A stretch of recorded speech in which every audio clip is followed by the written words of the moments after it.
Test. Check. Test. Guten Abend. Guten Abend. Hallo?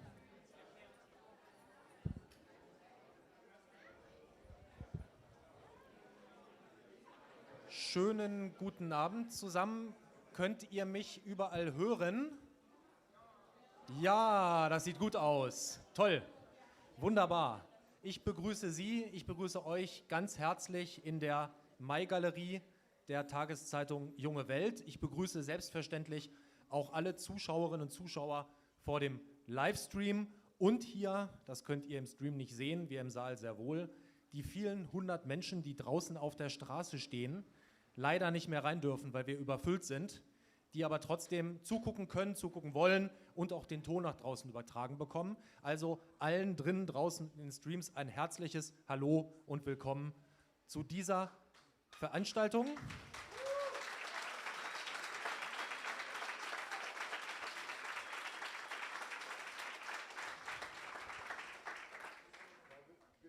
Good evening, everyone, and welcome here at the Mai Galerie of the daily newspaper Junge Welt. Welcome to everyone in the room. Outside of the room, we have like plenty of people outside looking through the window, listening to us through live stream, and welcome to the viewers at our live stream on jungewelt.de. We are fully booked here. The room is packed, so anyway, have a nice evening and welcome.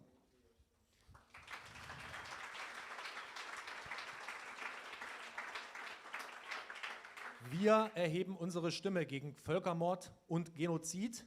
Wir freuen uns, heute im Laufe des Abends Francesca Albanese, UN-Sonderberichterstatterin für den Nahen Osten, begrüßen zu dürfen. Sie wird bald eintreffen. Wir freuen uns besonders, Sie zum zweiten Mal in diesem Jahr zu Gast haben zu dürfen, hier in unseren Räumlichkeiten. Beides Mal unter etwas außergewöhnlichen Umständen. We raise our voices against genocide. We are quite happy that we can welcome Francesca Albanese later tonight, the second time this year in these rooms, both times under slightly exceptional circumstances.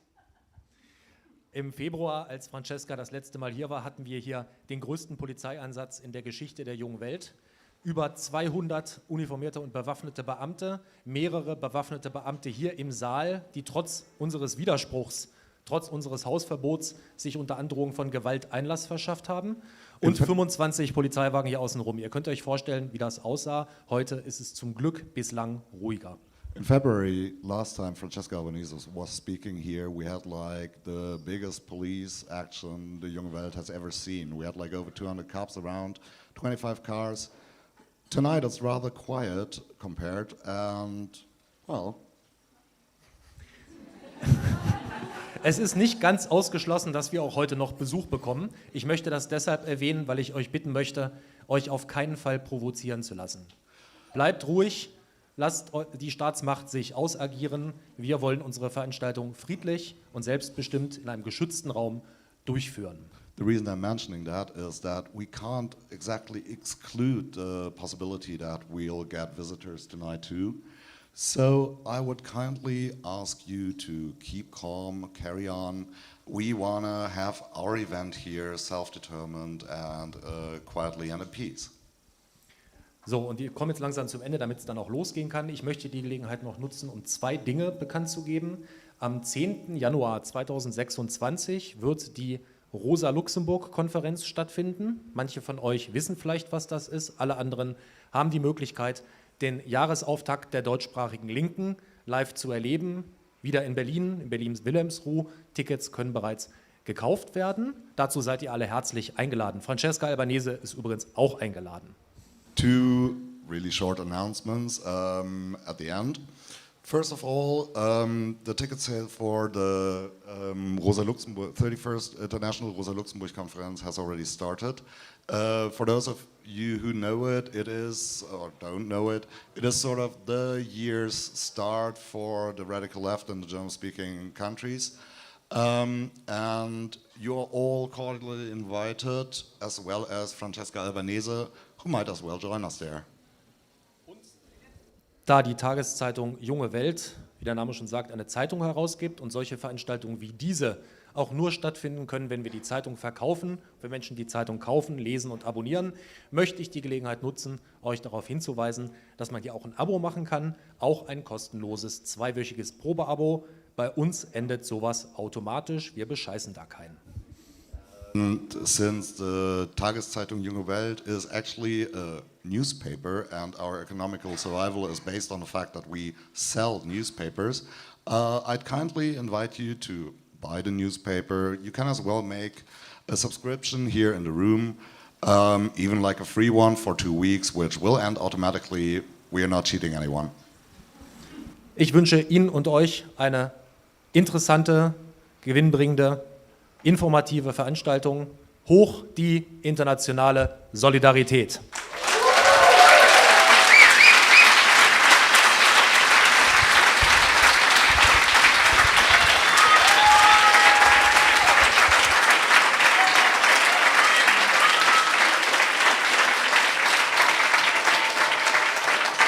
Well, I wish all of you a very interesting and informative event tonight on international solidarity. Thank you, everyone.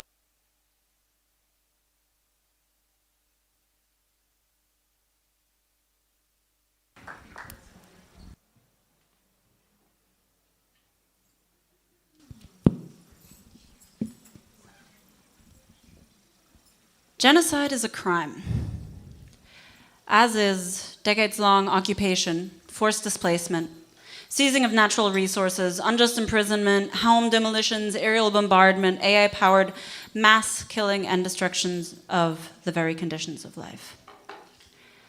But it's also a very profitable business. Weapons technology needs to be researched, surveillance drones built, computers fused to enable the mechanisms that decide who lives and who dies.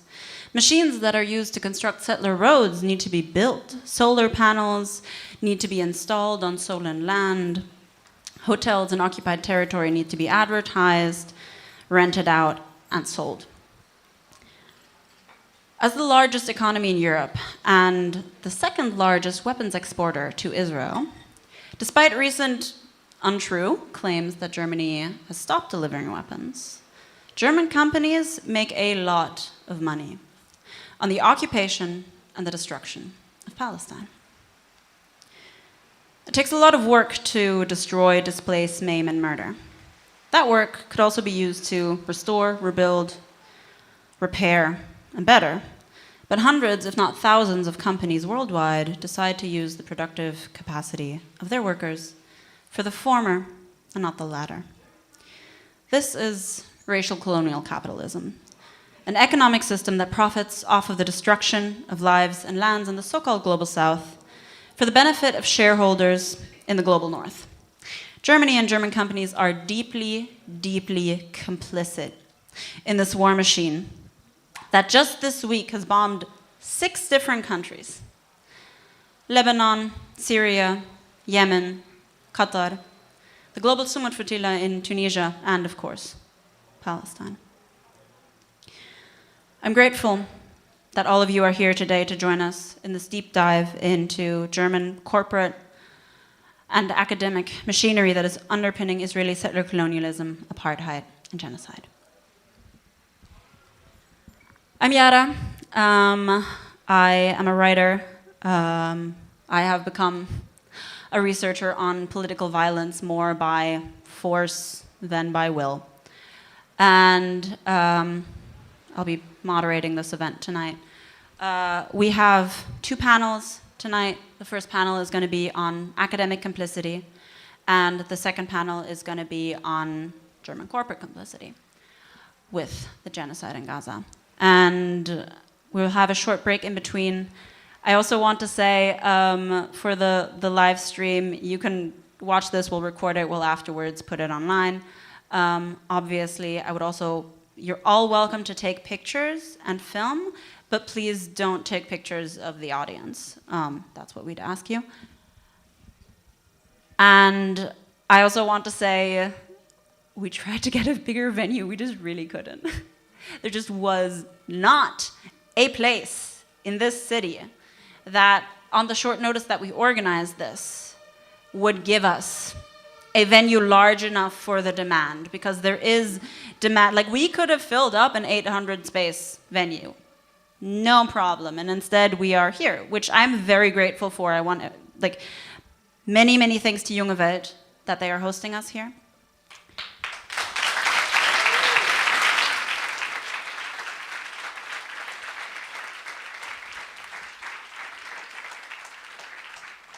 And to all the bigger venues who still cower talking about Palestine almost 2 years into a live stream genocide, get a fucking backbone.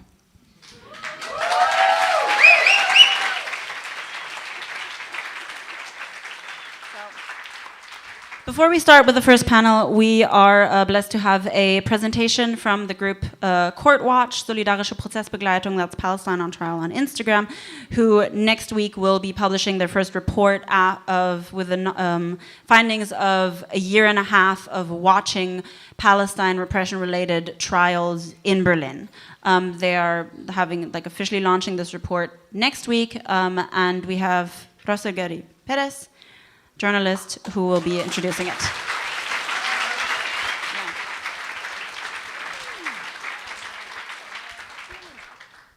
Hi, okay, you can hear me.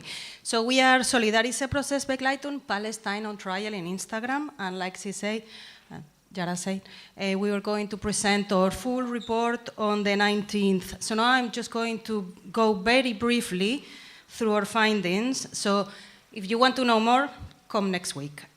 So we are a branch of a core solidarity group that was before, that used to go to racist cases in court. Since April 23, we started seeing that the Palestinian cases were so many that we just branched off. So this report that we are going to present, it focused from April 24 to August 25. But we know that what we have seen is just a small percentage of all the cases that have been brought up. Here we will speak about our findings after around 200 cases. I think since then we have like 250 cases, but you will know more on the 19th. So since the 7th of October, Germany, as you know, has been dramatically scaling the repression of the Palestine movement in the streets and in the courts. So social centers have been defounded, protest slogans and symbols have been banned. Slogans and symbols are being linked to unconstitutional associations and terrorists, Hamas and Samaidun. So right now what we are seeing is charges for using these symbols and slogans online and offline. So on the streets, on speeches, and of course in Twitter and things like that. Even for posting a song with From the River to the Sea, you get a letter and you get a court trial. So like I say, we have monitored around 200 cases, but there are a lot more. According to the press, in August, there were 10,000 cases. Only in Berlin, only since the 7th of October, 10,000 cases, just imagine that. So what we are monitoring is in the lower criminal court, administrative court, and the Court of Appeals. So most of the cases are seen in the criminal court. I've been in a few in civil court, but only a few. So the cases we are seeing are mainly criminal cases. These are for the slogans, From the River to the Sea, Palestine will be free, Zionists are fascist. We are also seeing for Free Palestine. I mean, seriously. We are also going to the cases of the students. So the students are being arrested for trying to make political work in their universities. And it's important to say that most of the students are being denounced by their own universities. Like, they call the police on students doing what a student should be doing, which is talking, well, I'm not going to go into this, but they are being denounced by their own universities. It's infuriating. We are also seeing, of course, a lot of arrests that happen in demonstrations and in concentrations. Most of the arrests that happens in demonstrations and in demonstrations tend to be, somebody says, From the River to the Sea, Palestine will be free, and then the police goes in very big packs and start arresting everybody around. So the charges that we are seeing in demos, apart from the River to the Sea, Palestine will be free, is resisting arrest, trying to liberate a person that is being arrested, insulting the police. With insulting the police, we have like, fuck you, Nazi, you Zionist. Yeah. I mean, yeah. And then we have social media cases. And they are also ridiculous. Like, we cannot say anything in social media. So about the verdicts. So just to explain a little bit how it's in Germany, you can have guilty, non-guilty, and then you can have like drop the charges or discontinue of the case. That means you are not found guilty, you are not found non-guilty, but sometimes you have to pay something. They drop the charges, you have to pay something, and that case is finished. The guilty and the not guilty, they can be appealed, and they are normally appealed. Like every time we win, or almost every time we win, when the prosecutor office does not agree, they appeal. So I know everybody wants to know like how many cases we have won. I cannot say, because even when we win and when we lose, those cases goes to the higher court. So I will have more numbers, but we cannot be everywhere. We don't know like precise numbers.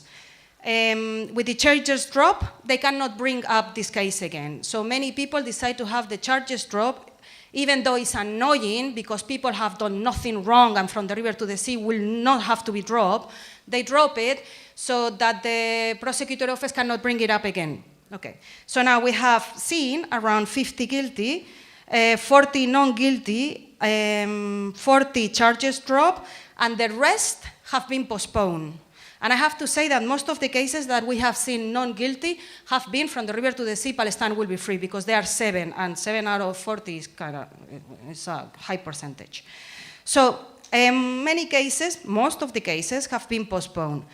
To postpone a case is either because the witness did not appear, normally policemen, because how am I doing with time?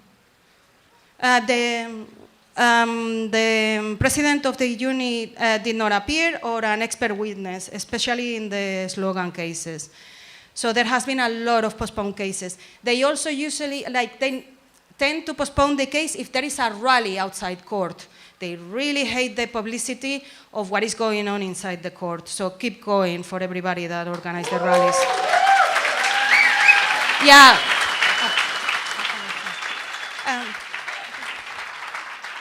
Yeah, okay.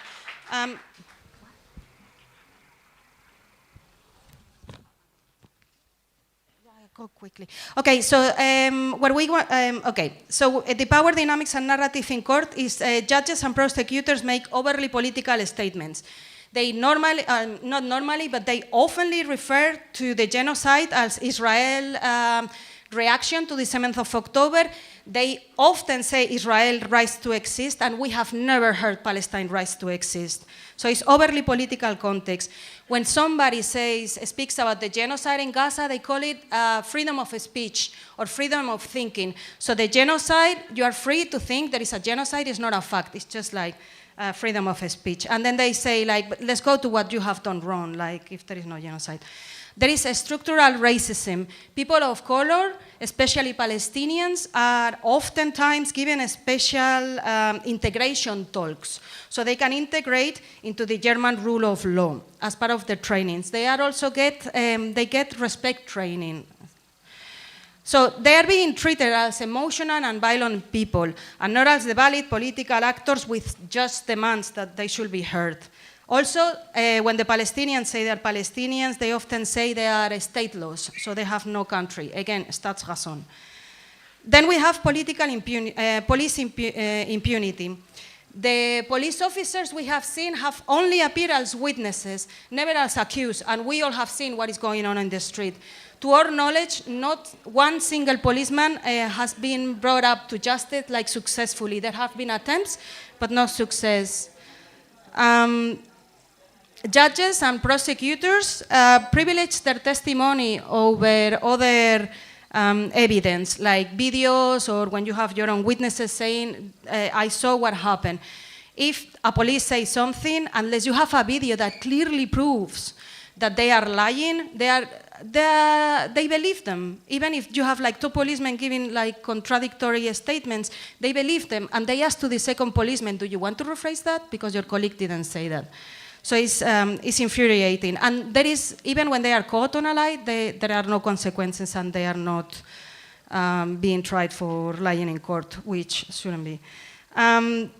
They also present themselves, the victims, as the victims of what is going on. We are violent people, and they are having the hardest time. Sometimes they say it's like the hardest day of their working life, even though we just have seen a video. And they often go on sick leave, and they often talk about their hurts feelings, because they really hate when we say ganz Police has the Polizei, whole Berlin hate the police. They mention it so much that now it's just like, it's so good. It feels good. There is a selective application of the law. I don't know if you've been in German social media, but there are thousands, if not tens of thousands, of memes and tweets and posts calling for the total annihilation of Gaza. They mock their victims, they make fun, and they say they should all disappear. We have not seen one single case going after these people. Violent slogans said on video and on the street in front of the police, like, we will burn your village, were not prosecuted. And famously, the charges from this Ausländerhaus, Foreign South, they were dropped. So only that you see, like, Free Palestine is guilty and Foreign South is not. Okay, do I have time? I don't have time, come the 19th.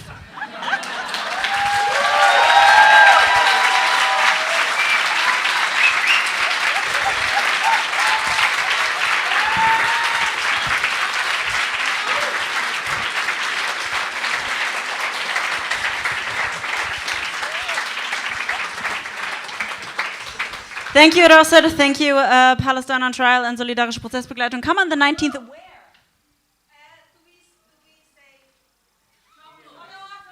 Okay, follow them on Instagram and then you'll find it. Jockel Biergarten. 7 o'clock on the 19th.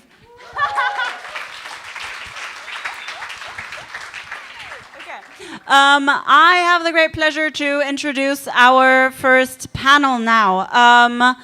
On German universities and how they are wonderfully complicit with the genocide, and I say that with the utmost sarcasm.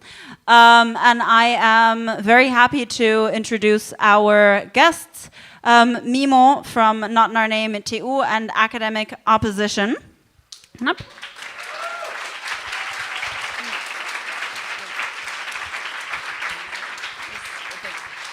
Lucio from BDSFU and Interbündnis Berlin.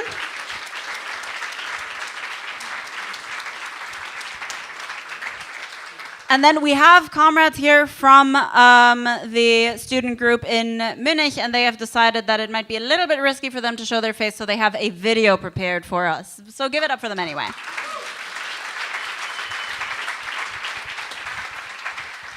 And this panel will be moderated by none other than Nahed Samur, legal scholar, please.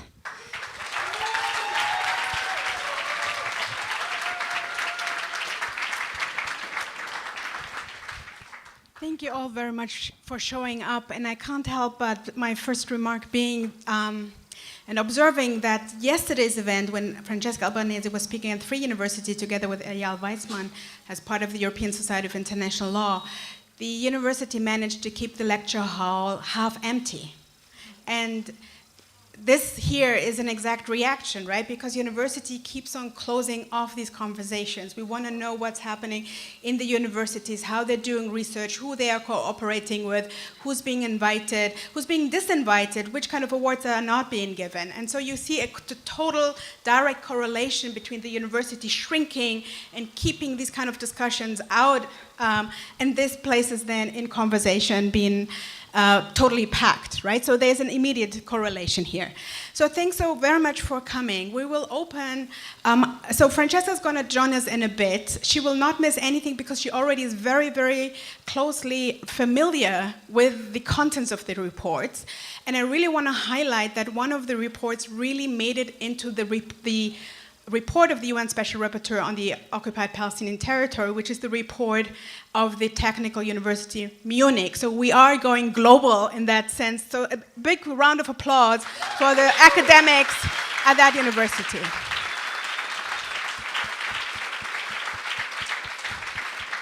And I think what you're seeing also tonight is actually one of these examples how academics, students in particular, and other researchers at university are taking the lead. They're not waiting for university presidents, they're not waiting for professors at the universities and staff at universities to do the job. They're doing the job themselves. So all the people that the reports you'll be seeing have transformed into excellent researchers in law, even if some of them have never studied the law. So my favorite concept is actually turning Edward Said's amateur intellectual into amateur lawyers, because that's what we're seeing people doing. There are actors in law, they're studying the law, they're studying ICJ decisions, they're studying legal reports coming from the UN Special Rapporteur, and not only Francesca Albanese, but please also read the one by the UN Special Rapporteur for the right to food, right to education, right to housing. So yes, there's so much legal material, and some empirical part of that legal material really comes from these student researchers that have shown the excellency in doing research from below. So thanks really one more time. You're seeing only some of the faces here, but they're really telling us what research can look like. So to start off, we're going to be very professional and come with PowerPoint presentations. We'll have Mimo going first. No, sorry. Are you going to go first? Yeah, yes. And your PowerPoint is working, right? We checked that. Okay, perfect. So The other one. we'll have two presentations, one video. Bear with us because this information that is being delivered to you will afterwards, in the conversation with Francesca Albanese, be the backbone for the concept of complicity. We want to understand the legal and political and ethical dimensions of complicity. The next Albanese report is going to be on complicity. There's a Nicaragua versus Germany case pending. It will all be about complicity. So these people are providing all the information that we need to understand for how complicity as a legal concept can be operationalized. So with this, Luis, I think Yara has already introduced you to the crowd. Please go ahead.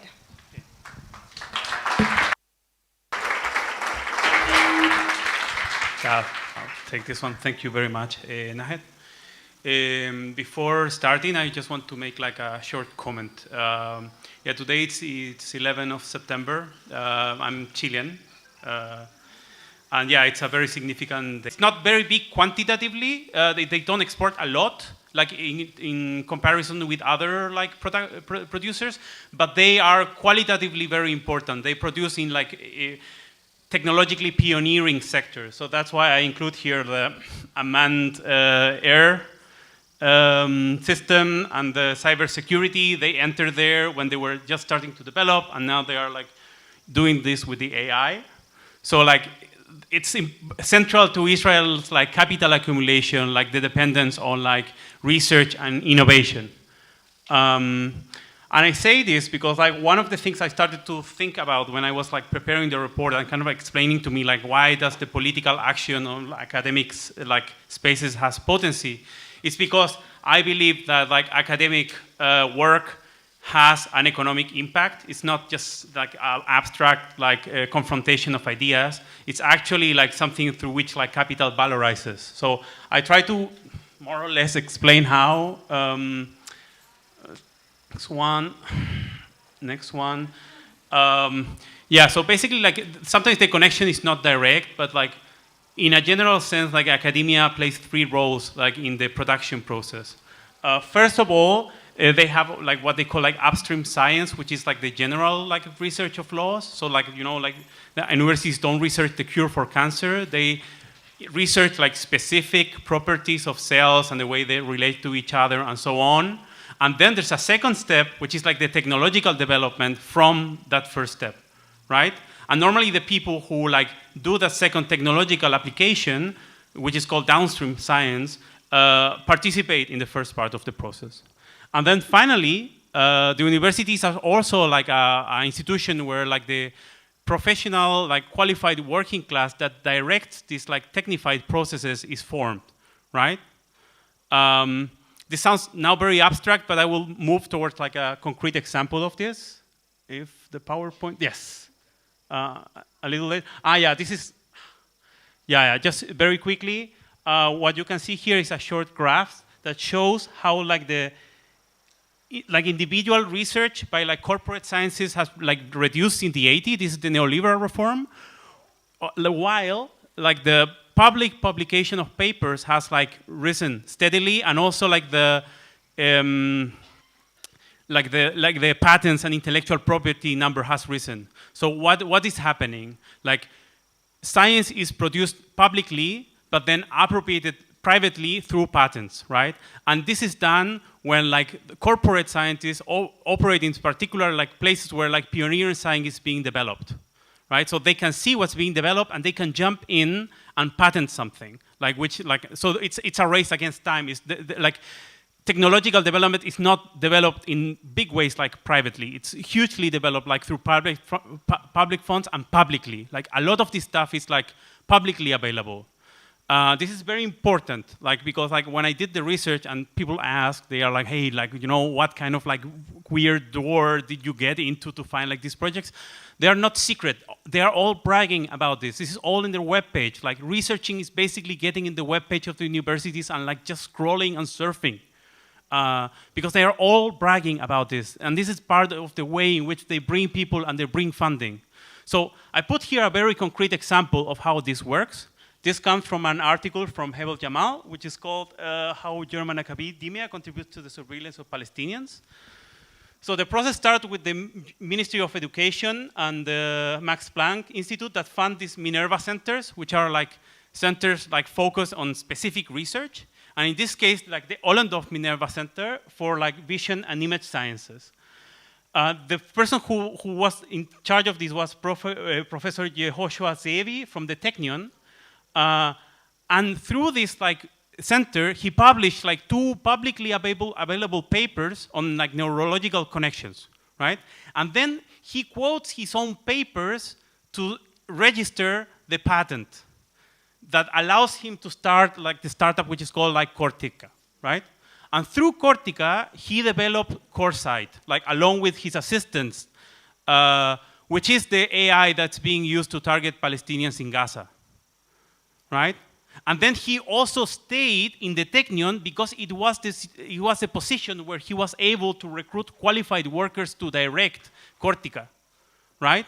So I think that the connection is very clear. Like you have like the development of general science, then like the technological application to specific like technological solutions, and then also the role like, forming a qualified working class, right? So this is very important because like what we don't want to do in a boycott, why we are boycotting like every connection, I think this is what we need to do, is because like every work of research can be used for like a military solution. And if you read like Maya Wind's book, like you will see how like sociology, Middle East studies, law can be used like as assistance for like genocide and like a part of the occupation, right? All of these are extensions. And actually, I thought this was more or less like a spontaneous process, but actually they have a person in Israel which is in charge to inventing or connecting like military personnel with like academics, right, to find like the military applications for this. It's not just like a spontaneous process. Like Israel is directing it like consciously, which would appear in the next slide if it came. Okay, Brigadier General Professor Jacob Nagel, right, is directing this process. I will go very quickly. I don't know how much time do I have. I'm finishing. Okay, I will try to go. So the other thing that is important I want to say is like Germany's connection is not mostly about like financing, like as the UK reports, what you see like they have like financing portfolios, but it's actually about institutional connections. And this is where I was moving to the part of the FU specifically, because the connection of the FU that I researched are basically institutional connections. They have joint infrastructure. There's like strategic partnership, particularly with the Hebrew University of Jerusalem, which is like an illegal settlement. Let's say it's an illegal settlement, and it's illegal to maintain like relations with like commercial and academic connections with like an illegal settlement. So the FU is now breaching international law, right? And then like the connections they have through the strategic partnership is they have like joint virtual campus, and this joint virtual campus is done to like share, like do joint courses together.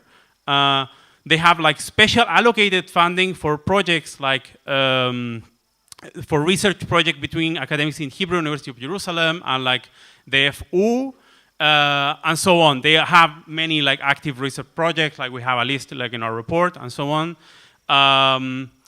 Yeah, but the thing is like just to finish with this, yes.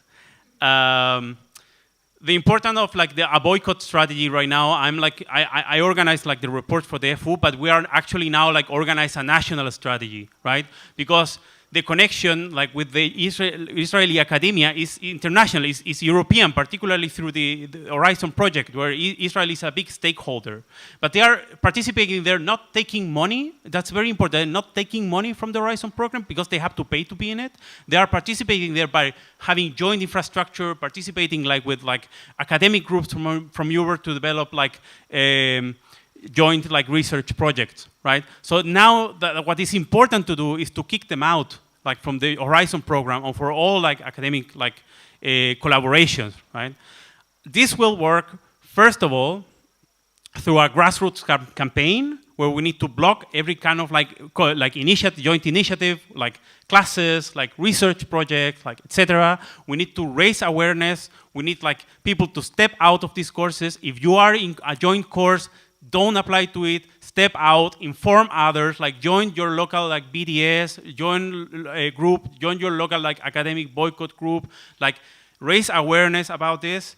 Yeah, and just a final announcement, like we are trying to expand this campaign to a national level, because what we need to do right now is to make Germany stop blocking like the European Union from kicking Israel out of the Horizon project, which as the Israel's conference for rectors said, is like kind of like the air, the oxygen of the Israeli academia. So this has a really strategic like importance right now. This is not symbolic. Like this will make Israel lose money. This will make like Israeli capitals like get into losses, right?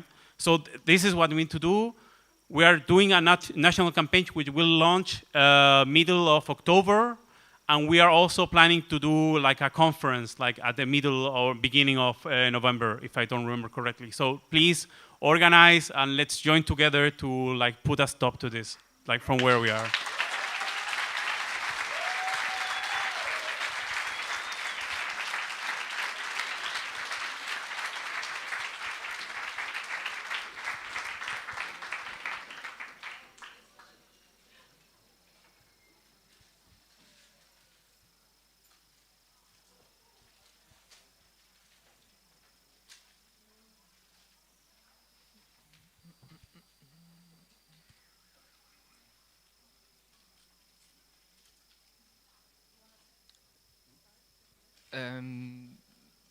Yeah, okay, it's coming now. Okay, do I get the button or do? Okay.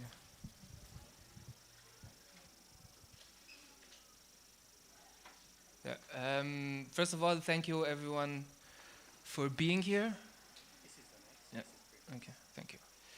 Thank you everyone for being here, and a very big thank you for the organizers for giving us this opportunity to reach such a wide crowd and show the results of our research in the past 2 years, which has been very uncommon for us students to reach this sort of crowd. First of all, I will start with a little bit of background. So like every other collective in Germany and in Europe and all around the world, we first started out around October 2023 by organizing protests and actions on a weekly basis to increase pressure on the leadership of our university to get them to cut ties with institutions that are breaking international law. So from the beginning, we were not only talking about complicity in the genocide, we were also talking about complicity in the occupation and the system of apartheid. We have also demanded the university to support Palestinian students and pledge to help rebuild Gaza's educational system, as per their unified emergency call. And to no surprise to everyone, I guess, the university just simply ignored all of our demands.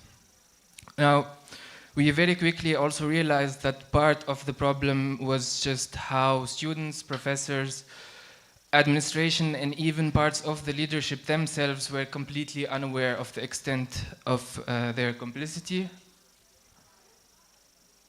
Okay, it should come. Yes. And so we redirected our focus towards researching and mapping our university's role in the systems of oppressions of the Palestinian people, and then tried to publish our finding as much as possible, both internally through doing these events and communicating with different levels of the university, and also externally by writing articles in German and international media, despite actually how hard it was to even have access to this sort of media. Yeah, to this day, okay, click twice. How do I go back? Just go back twice. Yes, thank you. To this day, our university has effectively done absolutely nothing to stop its complicity. As a matter of fact, just a month ago, the executive board of the Technical University of Berlin actually published a statement praising the courage of none other than the presidents of Israeli universities for having written a very, very abysmal open letter, and of course with zero mentions of the actual courageous academics who are being bombed, who under the rubble of a scholasticide actually reaffirmed their commitment to study, to teach, and research. And if that wasn't enough, they are now advertising a fully funded workshop on democracy in a city, in Jerusalem, a city where 350,000 Palestinians live under illegal occupation and forced evictions on a regular basis. And if this wasn't appalling enough, they actually decided to name the workshop Democracy Despite Everything, knowing full well what this everything is, which is genocide and ethnic cleansing. And of course, all of this is funded by our money. Yeah. This presentation will be divided into two parts. The first one will be talking about the technological support for the systems of apartheid, occupation, and genocide, and then the second we will go over to the ideological part. Originally, I wanted to do 2 examples per part, but I think due to time constrictions, I'll just do one. So, yeah. The first example are 2 projects that effectively help optimize water apartheid and legitimize illegal occupation and settler colonialism. So the TU Berlin coordinated 2 projects from 2017 to 2025. Medwater, and then the follow-up project Grake. The first one involves Ariel University, and both of them involve Mekorot, which is the Israeli national water company. First of all, Ariel University is fully built in an illegal settlement deep in the West Bank. The settlement is also called Ariel, which will be important for later. And this already makes this project illegal according to all levels of laws. So it's illegal according to international law, European law, German law, especially considering, again, this is all coming from tax money. It's publicly funded by the federal ministry for research. And obviously, such projects actually serve as tool to legitimize the settler colonialist project. Mekorot is a company that has been accused of enforcing water apartheid by multiple NGOs and have been listed since 2020 by the UN for being active in illegally occupied territories, which would also make it extra illegal, I guess.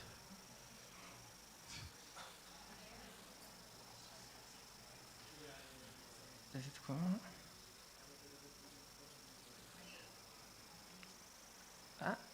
Yes. even more disturbing, if that wasn't enough, is that already in 2013, a UN report has shown that Mekorot controls water resources from the Palestinian lands and then resells it to them to a much higher price than that to the illegal settlers that live illegally in the West Bank. It also documents how, in case of water shortages or drought, Mekorot would close the valves of Palestinians, but not that for illegal settlers. And then again, in 2014, another UN document showed this time a very specific example, which was that Mekorot effectively shuts off valves from the village of Kafr al-Dik to ensure continuous access water to the Ariel settlement, where Ariel University is also there and is part of this project. Now, all of this cannot make it clearer. The technology that is being developed specifically is a drought prediction system and a way to optimize pumping plants. So we could see how a project like this, when worked on with Ariel University and Mekorot, could effectively make the apartheid system more entrenched. Yeah, I will actually skip this one for time's sake, but to keep it short, it's basically the cooperation with a company whose weapons were used in the current genocide, which actually a lot of German universities do, and I think the best example will come later with the TU Munich for this. We have also like a completely dedicated report just for this case. You can find it in our website. Also, yeah, they supplied, the same company that TU Berlin works with supplied Israel in 2012 with nuclear-capable submarines. Okay. Now we go to the ideological part. I will actually also skip this one, but it's basically like far-right Zionist extremist propaganda that comes in the seminar and that is shown as, that is given academic backing. And I just need to read this out. They literally published once that the Zionist movement emphasizes peaceful coexistence with neighboring peoples, and this coming after they bombed, I guess, almost every single neighboring people. And this is very important, and this is the final example. The Decoding Anti-Semitism project is probably one of the craziest projects that we have encountered during our investigations, and it is being hosted at the Center for Anti-Semitism Research at the Technical University of Berlin and can have an impact on all of us here and beyond. This project is basically training a large language model or an AI tool to identify anti-Semitism in online discourse. And Daniel Weisman has been researching this project for 3 years and came to the conclusion, just as we did, that it's none other than just another attempt of Germany to erase pro-Palestinian speech and even erase Palestinian history. It's also very important to note the scale of this project, which has received 3 million euros in funding from the Alfred Land-Ecker Foundation and donations from Doron Livnat, which is a Dutch businessman that was involved in the construction of the illegal wall of 2004. And it has participated in the US Symposium to Combat Online Anti-Semitism in 2023 with representatives from Google, Meta, Microsoft, TikTok, and X, as well as special envoys from Germany, Israel, US, and Canada. And seeing how the environment is in the US and Germany, especially when they use these conflated numbers of anti-Semitism cases just to make even more repressive laws, we can just guess that this AI project will actually have a very negative impact on all of us and anyone who criticizes Israel. And actually, it goes a little bit beyond just criticizing Israel. It actually is worse than the ARA definition that has been criticized by many scholars. And it encompasses now even basic empathy towards Palestinians. So, for example, if you call for an end of the genocide, it's anti-Semitic. If you just say that children were killed and that is in the passive form, it was labeled as anti-Semitic. And the craziest part in all of this is obviously that this is supposed to be a peer-reviewed work, and there are guidelines for research at the TU Berlin that weren't respected, and this project still managed to go through and became actually very successful. we're almost at the end. Yeah, to sum it up, I just wanted to show here today that German academia is not just like second-hand complicit by working with companies that they themselves are involved. They are actually themselves involved not only in the genocide. This has been going before 2023. They have been involved in the occupation. They have been involved in the apartheid system, and now it's just only extending to include the genocide as well. And what I want to say is that these institutions are lawless. They are not accountable to international law, European law, German law, and not even to their own ethical guidelines. And I also have an announcement. We want to prove just what I was going to say by publishing our second report, which will come in a few weeks. And unlike the first one, this report will not be addressed to the university's leadership, because we simply have lost hope in them. They are hopeless, they are heartless, and they are definitively spineless. Yeah.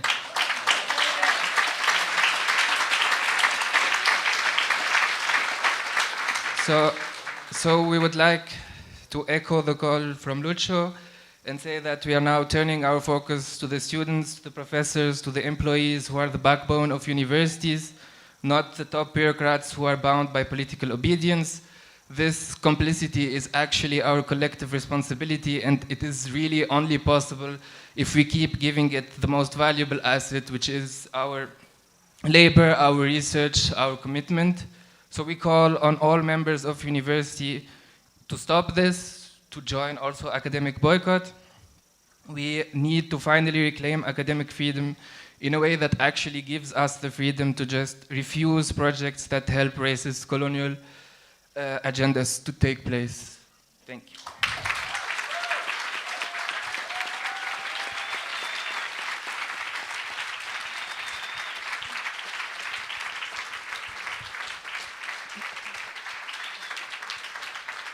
Thank you.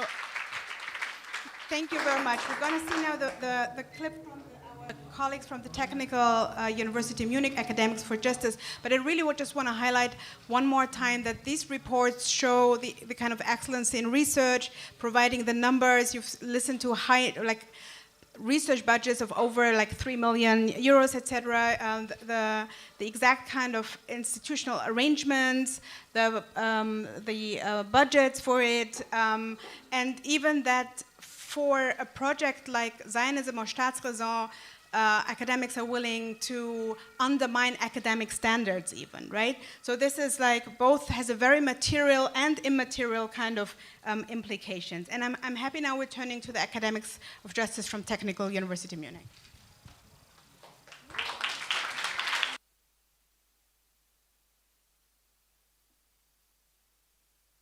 Hello, everyone. Thank you so much for coming and having us here today at the event to present our current research. We would have loved to be there in person. Unfortunately, we have faced severe repressions in the past, and we decided it's the safest option to just present like this today. But we believe that what we found is very important for all of you. So it will be a short presentation, so just bear with me. So our research is called From Wehrmacht Research Facility to Modern Aerospace Hub, TU Munich's campus in Ottobrunn. So our research is about a campus called the Ludwig Bölkow campus. It is located very close to Munich, a little bit outside of the center, a little bit hidden from the center. Here's a photo of the campus. Here's a little map. These are not all the companies that are located on the campus, but there are some listed here. So you have TU Munich's aerospace facilities, TU Venture Lab Aerospace is a startup hub for aerospace startups, then the TUM Department of Aerospace, and then many of Germany's leading weapons companies, arms companies, such as Hensoldt, Airbus Defense, IABG, Starburst. These are all very important partners to the Israeli military industry. And these are just some of the companies that are located on campus. There are way more. But for the sake of time, I will just highlight these four. Hensoldt, IABG, Starburst, and Airbus Defense. And I will, just as a case example, show you more about Hensoldt, which is located directly on the campus. So this company is one of the closest partners of the Israeli military industry. It doesn't only export weapons, it co-develops them with leading Israeli companies, such as Israel Aerospace Industries or Rafael. They've been collaborating for many years. They've co-developed many different types of technologies, as you can see here. This is why Hensoldt was called out by leading NGOs and research groups such as Forensis. Hensoldt was officially listed in their report called German Arms Exports to Israel. They were also called out by Business and Human Rights Resource Center. So there could be a lot to say, but I think we all know German arms companies are very, very criminal and complicit. So this company is located on campus, right? So just next to TU Munich's institutes. So what do we have here in red? What do you think it is? Well, it used to be the Nazi Germany's Aeronautics Institute. The Nazis built that facility to test and develop military applications for the Wehrmacht. And since the construction of this facility was moving on very slowly and they were lacking manpower, they built 2 labor camps right next to it to force people to work on it and construct it. One of these camps, as you can see on the top of the picture, was an official subcamp of the Dachau concentration camp. So people were taken from the concentration camp of Dachau to this labor camp, and there they had to work on the construction of this Nazi facility. And in the bottom, you can see a prisoners of war camp where people were equally forced to build on these aeronautics research facilities. They were tortured. I mean, it's clear what happened in these camps. So this particular area where the campus is built today, it was actually established by the Nazis. Here's a photo of the barracks of the subcamp of the Dachau concentration camp. The source is NS Dokuzentrum. It's a bit hidden, but you can find the source of this image. And so what happened to these camps? I will focus on one of them, the prisoners of war camp, which you saw at the bottom of the picture. It's very hard to find. You have to basically walk through a little kind of forest, and then you will find these remains. Here are some photos.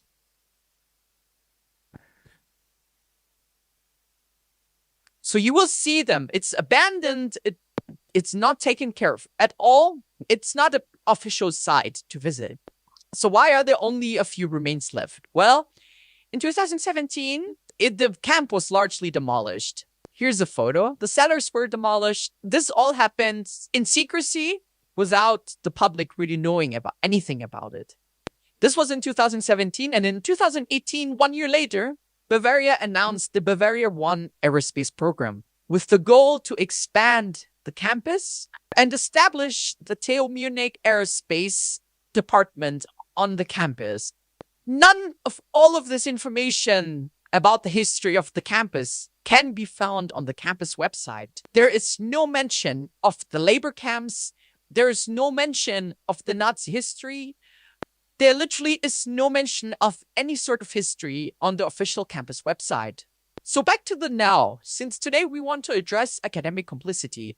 Here are some examples. In May 2025, Hensoldt, the company that is a close and official partner of Israel's military industry, the one that I mentioned before, and TU Munich announced their official partnership. Hensoldt said Hensoldt will provide significant support for TU Munich's ambition to create a European defense tech hub.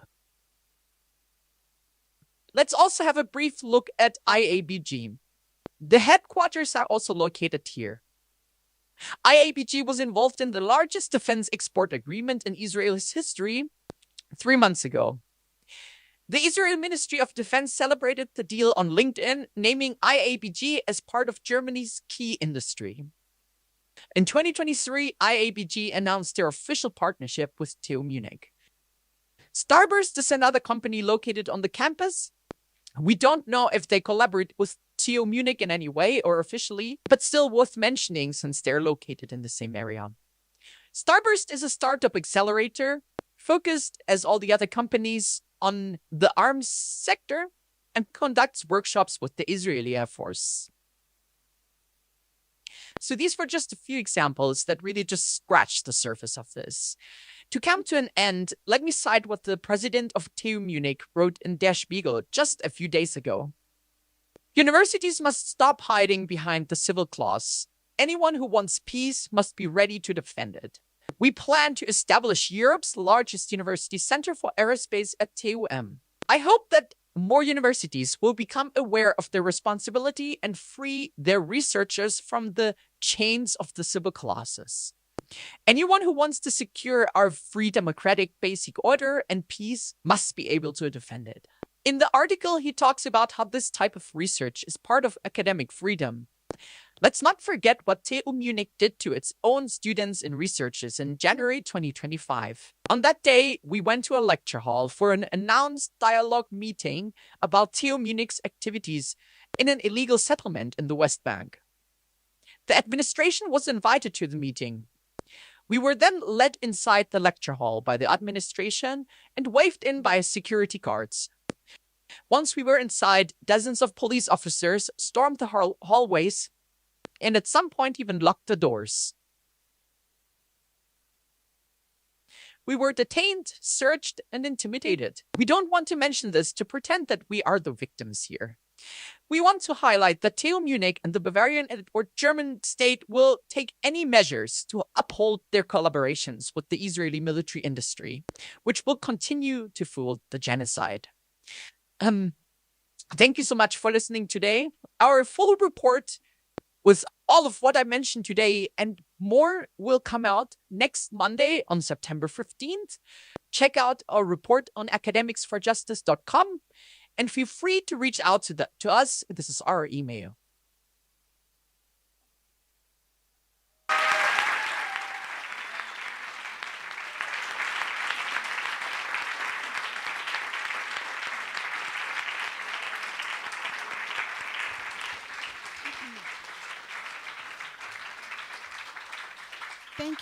Thank you all very much for these detailed presentations. And I think the academic research that should have been made by people who are fully funded and researched, financed to do exactly this job. So I think we all appreciate you doing this on top of your actual student life and next to all the exams, etc. you're doing. I think what we're seeing,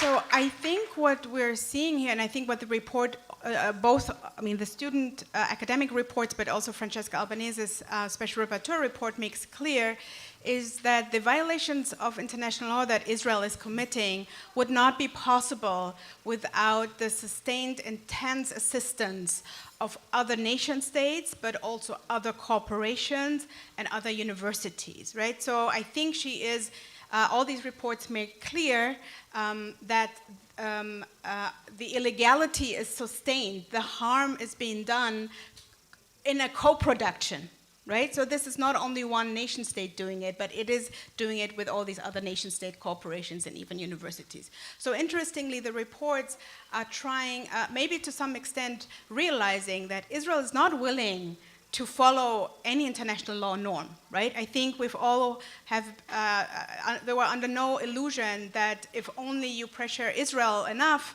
then maybe one day they'll wake up and say, well, yeah, maybe international law is relevant. So that train has long left the station. Now the idea is to actually focus or redirect the focus, let's say, from Israeli universities to all these European universities and German universities, and how they are complicit in upholding these very harmful and violent relations. And here I want to just refer to the International Court of Justice advisory opinion from July 2024. And I do, not only because I'm a lawyer, legal scholar, but also because I really think it's important that what these academics are asking for is what the International Court of Justice in its advisory opinion has already laid out in legal terms, right? So what the demands of these students and academics, it's not a radical manifesto they're reading out to you. They're reading out to you the basic, boring, liberal, bourgeois law that you can find in, by now, every International Court of Justice advisory opinion, any UN report, any report by any human rights organization, right? So this is already very telling that by simply invoking the law and by simply invoking international rights or international courts, it seems as if these people are branded as radicals, when in fact they're only referring to what with, to, again, the most bourgeois liberal kind of consensus some nation states have made, right?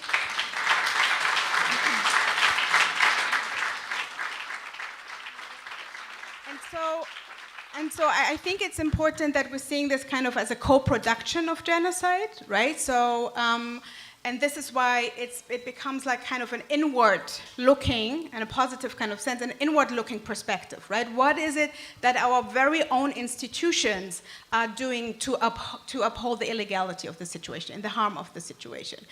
And again, the International Court of Justice advisory opinion has made it clear that any aid or assistance that upholds the illegality of the situation has to be undone as rapidly as possible, right? So there's also a temporal element here, that this is not something that people can wait for until, you know, nation states come together, right? So there's a temporal element for it, and there is an element, at least legally speaking, that Israel is obliged to provide evidence that any of these university institutional arrangements, any of these university, whether it's financial transaction or using joint infrastructure, etc., it's not violating international law. And I want to just give you an example to highlight that, unfortunately, I think nation states and universities will be the last to move.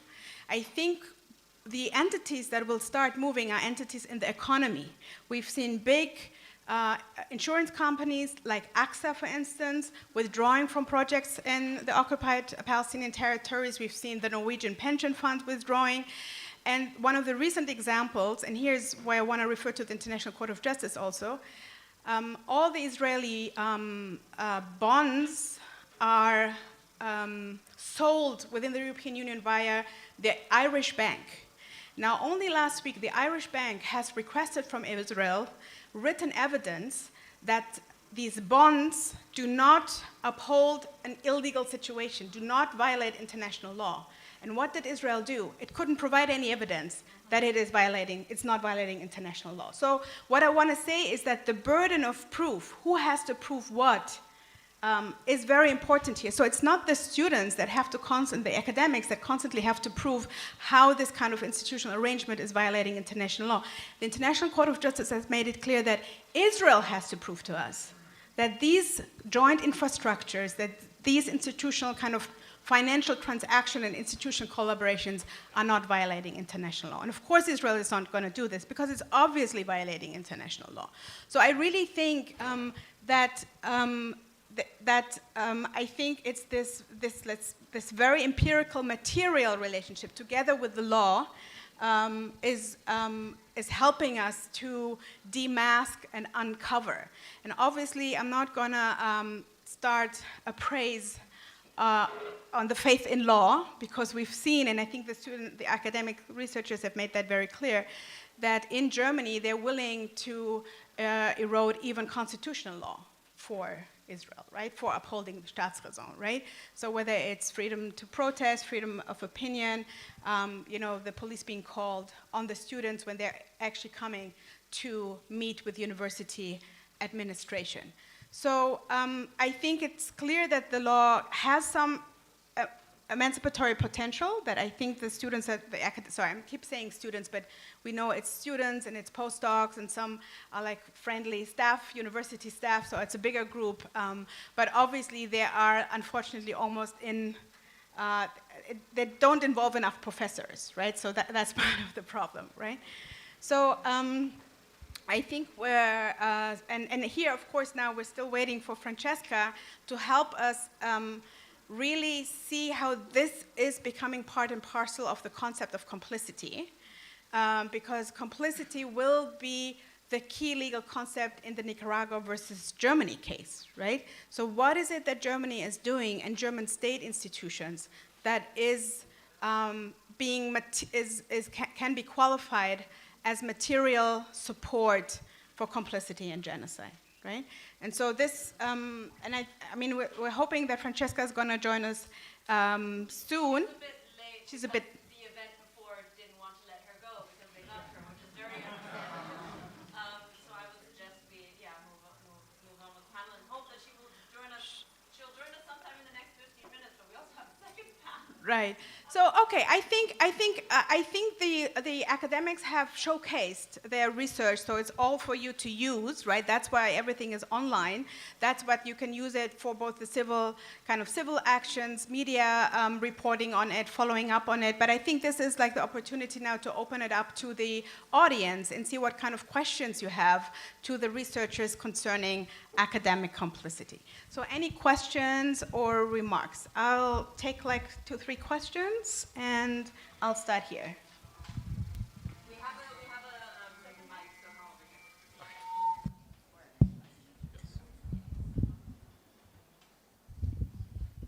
Hi, my name is Georg Ismail, comrade of Lucius in the BDSFU group. Wanted to start with a happy note, which is that the Spiegel article came out, which said that 63% of Germans by now support sanctions against Israel in the form of a cancellation of the EU-Israel association agreement. And I think this should be encouraging news for us to push forward for academic boycott, and also spell out to everyone on the left and in the labor movement who has been too coward for now to support BDS and spell it out that this is the time. If you want to be on the right side, remember what Francesca Albanese said in these halls a couple of months ago, that BDS is the bare minimum. But I also think we have to say it's very clear that the last ones who are going to listen to this are German policymakers. And what is so revolutionary about the reports that we've just listened to is that they outspell that complicity isn't simply a moral question, an ideological question, but that it's a material question of the military-industrial complex and of the way how capitalist universities, particularly in the imperialist metropolis, works, and that we therefore have to build resistance from those forces that have an interest in doing something against it, which is students, which is workers at the universities, which is the rank and file of the trade unions, and which is generally a left-wing movement that rejects this. Because complicity doesn't just mean we support the genocide against the Palestinians. It also means we are developing the technologies that are supposed to lead the youth that lives in this country into the next war that our government is preparing for. And this is what we have to explain to students and raise the slogan of boycott, academic boycott, but also the question of who controls the knowledge and where is it used for production. And this needs to be students and the working class, and I think we have to critically look at this, because the way of how freedom of academia is framed, but even more so today, is a hoax. Because freedom of academia exists as long as you don't criticize and attack empire, and it's only used to shield those researchers who are driving forward genocide and war.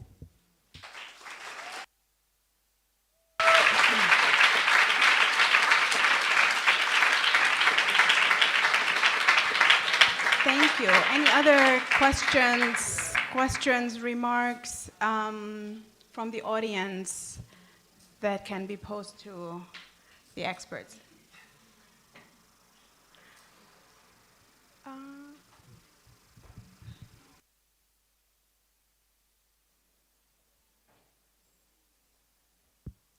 Hi, thank you so much for your research. I have a question of understanding. I didn't 100% follow the point about the patent. If you could just go into that for another minute or so, what exactly does that entail? Okay. Yeah, sorry, I may have gone too quickly on that issue. What I wanted to show with that graph is that public spending for research is not done through private corporations in terms of general science. It is done actually the amount of papers by corporate science steadily drops. Okay, I hope they are not clapping for this. Should I go on? Okay, yeah, I'll just go on. Yeah, but while this process happens, thank you. While this process happens, the numbers of patents rises steadily. So what they are doing is they move research towards public research, and then they jump to patent it first. And they have academics in the companies that are looking at what is the pioneering research and are able to jump to appropriate that knowledge. So that's how public knowledge is appropriated privately. Yeah, and Israel plays a huge role in that process. Yeah.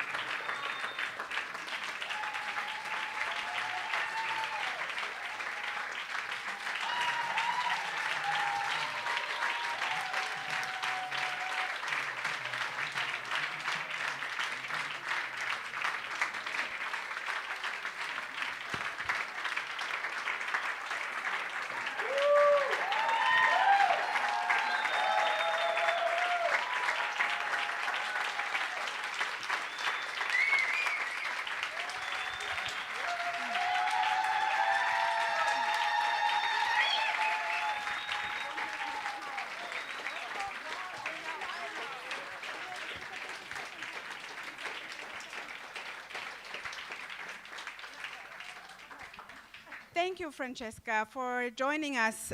We had the chance before you came to discuss the questions of academic complicity and how basically the academic military complex and how research that is being done at German universities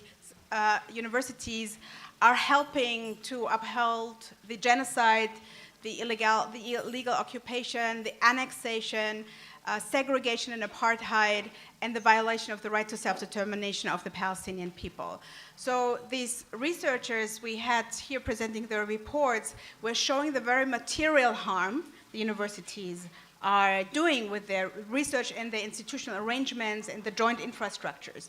Now, we've seen that Technical University of Munich made it into your report, The Economy of Genocide, and I think maybe one of the questions would be for you to tell us basically how not only, you, according to what kind of criteria you had this Technical University of Munich example in your report, but also help us understand with the report you and your team did, how that's helping us to understand the concept of complicity. Not just, as was just said, a moral concept, but really a legal concept that, as you know, will be of relevance in the Nicaragua versus Germany case. So with this, we're happy to have you comment on the richness of the reports we had just discussed.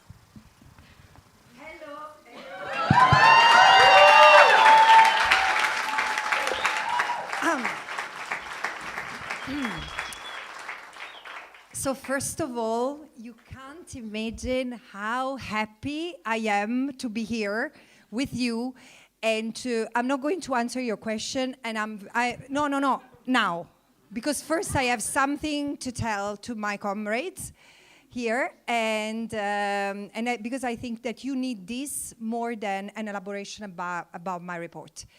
I come with a thermometer to Germany, sort of. I have an inside thermometer, and back in February, I really left this country with a moral injury. I've never been hurt that deeply, and those of you who have read my book know that, because it was so traumatic that it travels across the book I wrote, and at the same time, there is something that has happened that has been healing. And coming back 6 months later, I can tell you, you might still not see the kind of change you are producing, but if you trust me, you have to believe me. You are making a change. And this is why no matter how difficult it is to stand the pressure, to stand the beating, to stand the genocide denial, and I would like you to understand who you are in this moment of history. You are facing the flat earthers, and you are the revolutionary. But you are making history by resisting. And also want to share something that was taught to me by a comrade, and she happens to be a medical doctor, and she happens to be the special rapporteur on the right to health. South African, Tlaleng Mofokeng. Tlaleng once told me, he said, you know, I remember of the struggle against apartheid, the bullet in my knee I got because she was shot by the apartheid police when she was in a riot, and she was 7 years old. So of the following years, she remembers the pain in her knee and the fierceness of the police. And the apartheid got more and more brutal. No one could imagine that it was about to end, because it becomes more and more brutal as more and more its fragility, its vulnerability is exposed. But also she said, I remember the solidarity of the people who stood up for us abroad. And this is the thing I'm saying, keep on uniting, keep on protesting, do that for yourself as an act of self-care, do that for your government, because if they behave like genocide deniers or genocide enablers or complicit with genocide, you are reminding them that they cannot bring it upon you. You still have to remind them of that. But also do that for the Palestinians.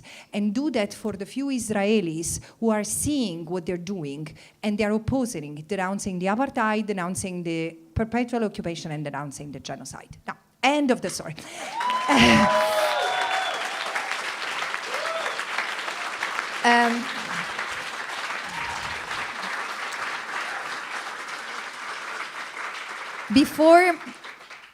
Before being an act of indictment, the report I wrote, Economy of Occupation, Economy of Genocide, is an act of courage. I knew what was coming for me. In the month of May, I had a discussion with the... That's right. Are you okay? Okay. The moment I wrote that... I saw a letter coming from the US administration in May, and from the virulence of that letter, I understood that I could experience the same fate as Karim Khan and then the other judges, and now the prescription list continues to grow. But doesn't matter. There are some people who can carry this upon themselves, and the others have other things to do, but we need to stand against the system. Because there is a system behind the genocide of the Palestinians, and that system is made of not just enablers, people who are profiting from it. And I think it's it's so devastating to see that it's also universities, part of it. So there is no thing, this moment is revealing because it tells us that there is no neutrality. Neutrality doesn't exist. Neutrality is an excuse. Neutrality is an alibi. Neutrality is a pompous word for indifference and even cover up for crimes. And it's absolutely appalling that in Western universities there is space for this kind of complicity. So universities have become, in a way, places of complicity because of the normalization of the relationship with apartheid systems. I'm sure it's not just Israel. It's the fact that there shouldn't be a red line when it comes to engaging with a criminal endeavor. And the legality of the occupation is a criminal endeavor. So this should have been our common sense even before getting into a genocide. The tolerance of the legality of the occupation and the apartheid has turned into the normalization of what made the genocide possible. But then there is really active... what I wrote in the report is that the technical, the TUM, how do you call it? Yeah, the technical, do you call it TUM? TUM would probably go bankrupt if it had to lose the sources that embroil it into the legality of Israel's occupation, that is not just about the direct funds and the direct relationship with the Israeli military system, it's also the Horizon program. And again, these are all opportunities to better understand the system we live in and understand how we can trigger a change.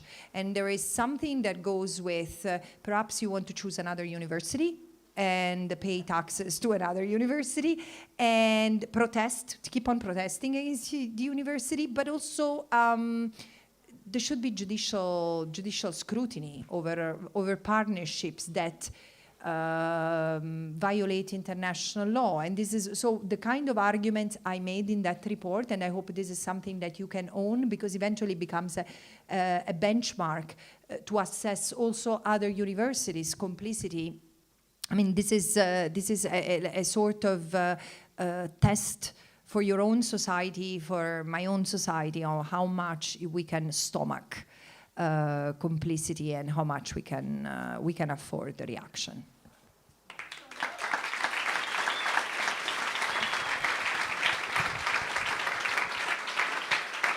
Thank you. Thank you, Francesca Albanese, for allowing us to understand basically how again, going back to the materialities of this complicity, right? And so I think with this, we will, I'm sure we will continue exactly these kind of questions with the next panel that will go deeper into the questions of arms deals in particular, and the legal efforts that were made in Germany before German courts to hold the government accountable for still sending arms to Israel, despite the fact that obviously there is like the risk of violations of international law. So with this, I'm saying, I'm basically saying goodbye to ourselves as the panel that discussed academic complicity, to make a space for the next panel that will discuss. You stay here. You know this, right? So please welcome with me the next panelist. We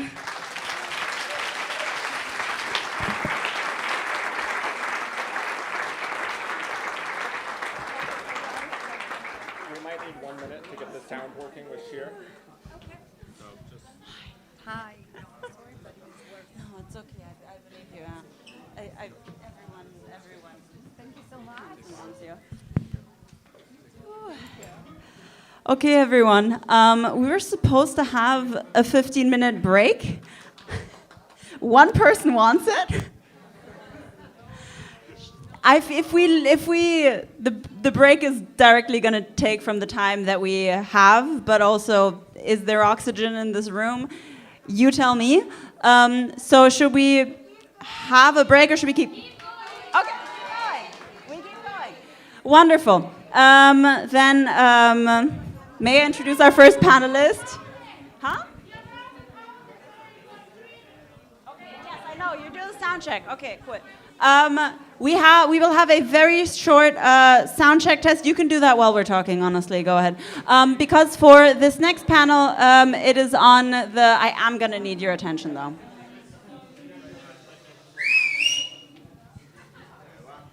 If y'all want to talk, then we can make a break.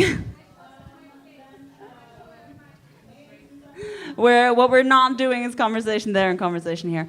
For this next panel, we're going to have a remote participant, Dr. Sheer Hever, who is an economic researcher. He's a member of Jüdische Stimme, and he does like very deep research into the Israeli economy.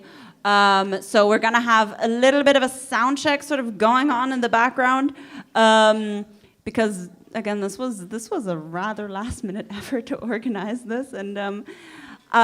Please also give it up for the technical team for 1 second.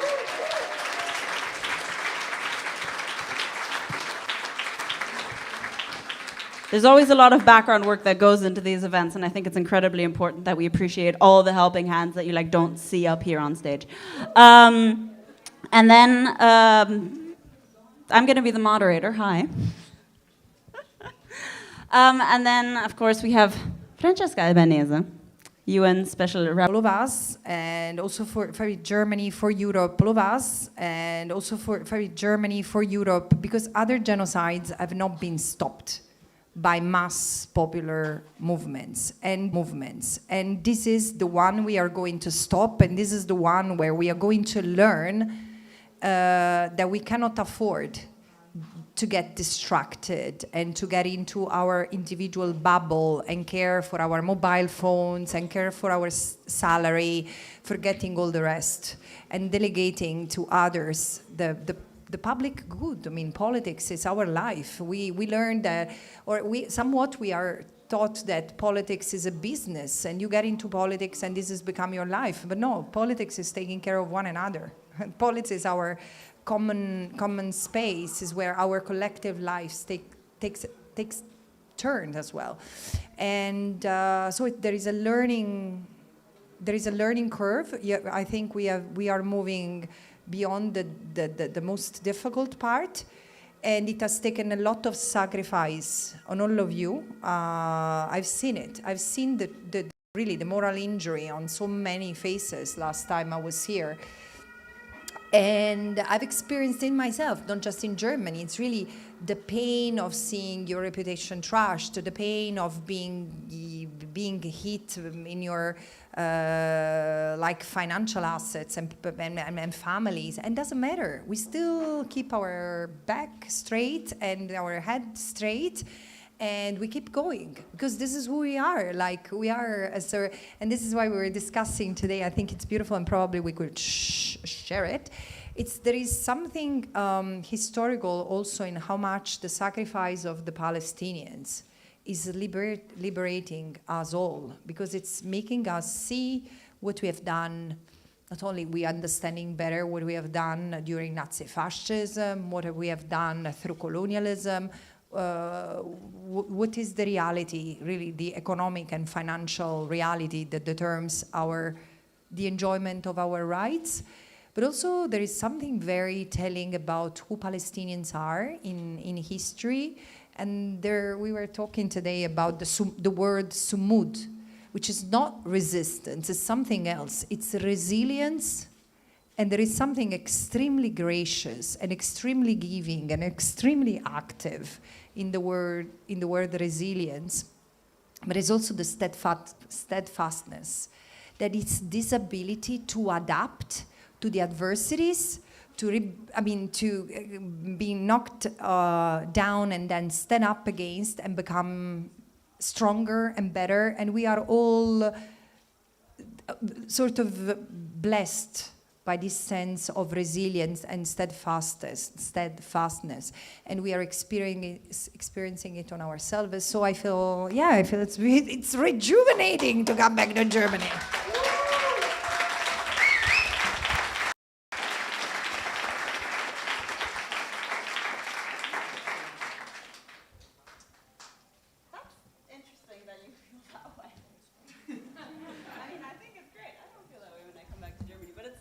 Because you are the courageous one who hold the line and get the punches.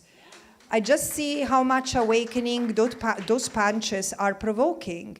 Because again, Germany doesn't want to be told you are a police state. But this is the thing. I think that coming here has been such a shock, also for someone in the German government. I don't know, I will still need to meet them, but this time I will meet them. And I can tell you, but it was so brutal when I came here. I was brutally welcomed. Apart from you guys, I was brutally received, kicked out of places, and even brutally treated at the airport, which for me it was the worst, because at the airport I was treated as I would be treated at Tel Aviv airport. It was so vilifying, it was so vicious. I mean, it was really borderline with sexual harassment. And I was shocked that it was happening in Europe.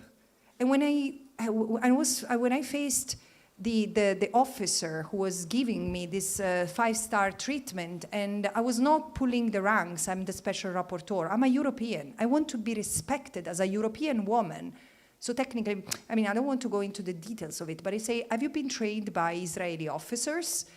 And these, really pulled the trigger. And then it got even more stressful on them and myself. However, now, this time, I came in, and normally I get the brutal treatment already when I come into Germany. So it's been really nice. And there are people recognizing me in the street and saying, thank you, thank you, thank you. I'm not sure for what.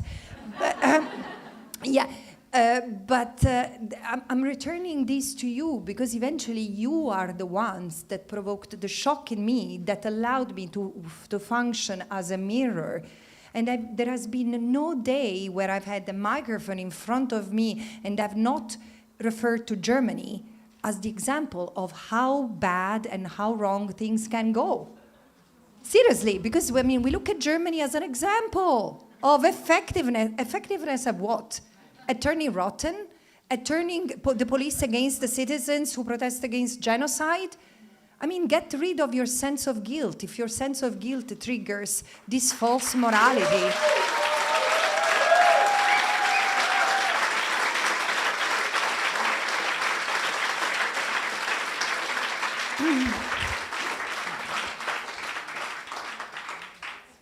also there is something else I learned in this encounter with Germany and German history and the German people, whom really I respect a lot, despite the weather and despite the food. Which are two things that really prevent Italians from feeling at home in a place. So I really, out of love, guys. No, but there is one thing that I learned about the Germans. For example, this is not something that we have as Italians who share part of your horrible past.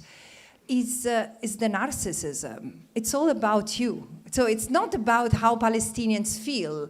It's how the Germans feel about the Palestinians feeling that way. And I find it horrible. So it's such it commands and it requires a lot of humility to get into an introspective path, not just for the future, but not just for the past, for the present. And it's also, I've confronted the arrogance of people in power, but again, in this country, and especially when I look at the media, the way the media behave, really this sense of impunity, they enjoying the arrogance of diminishing, trivializing another people's living experience with such a sense of self-indulgence that I say, okay, there is work to do, but the cracks are open and you need to keep on pushing and widen the cracks.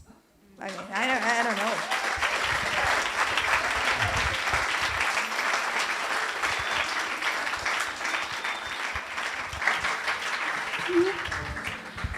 With that, I'd like to ask our hello, if our remote participant is ready to join. Shir.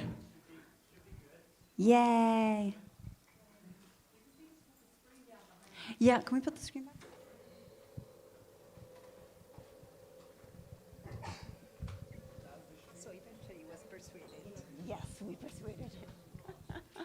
And I would also like to invite our one other guest to the stage, Beate Bahnweg, who's a lawyer. Can you hear me in the room? You can applaud. It's good. Hello,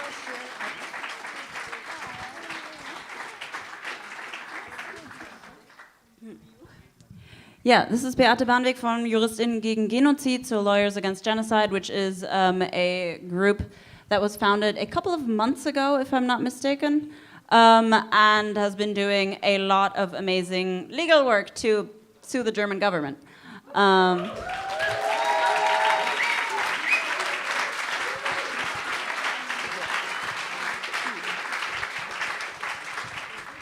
And because legalese is a specific language anyway, Beate will be speaking in German, and we have an English translator, Emilia from Jüdische Stimme, so give it up for the translator as well.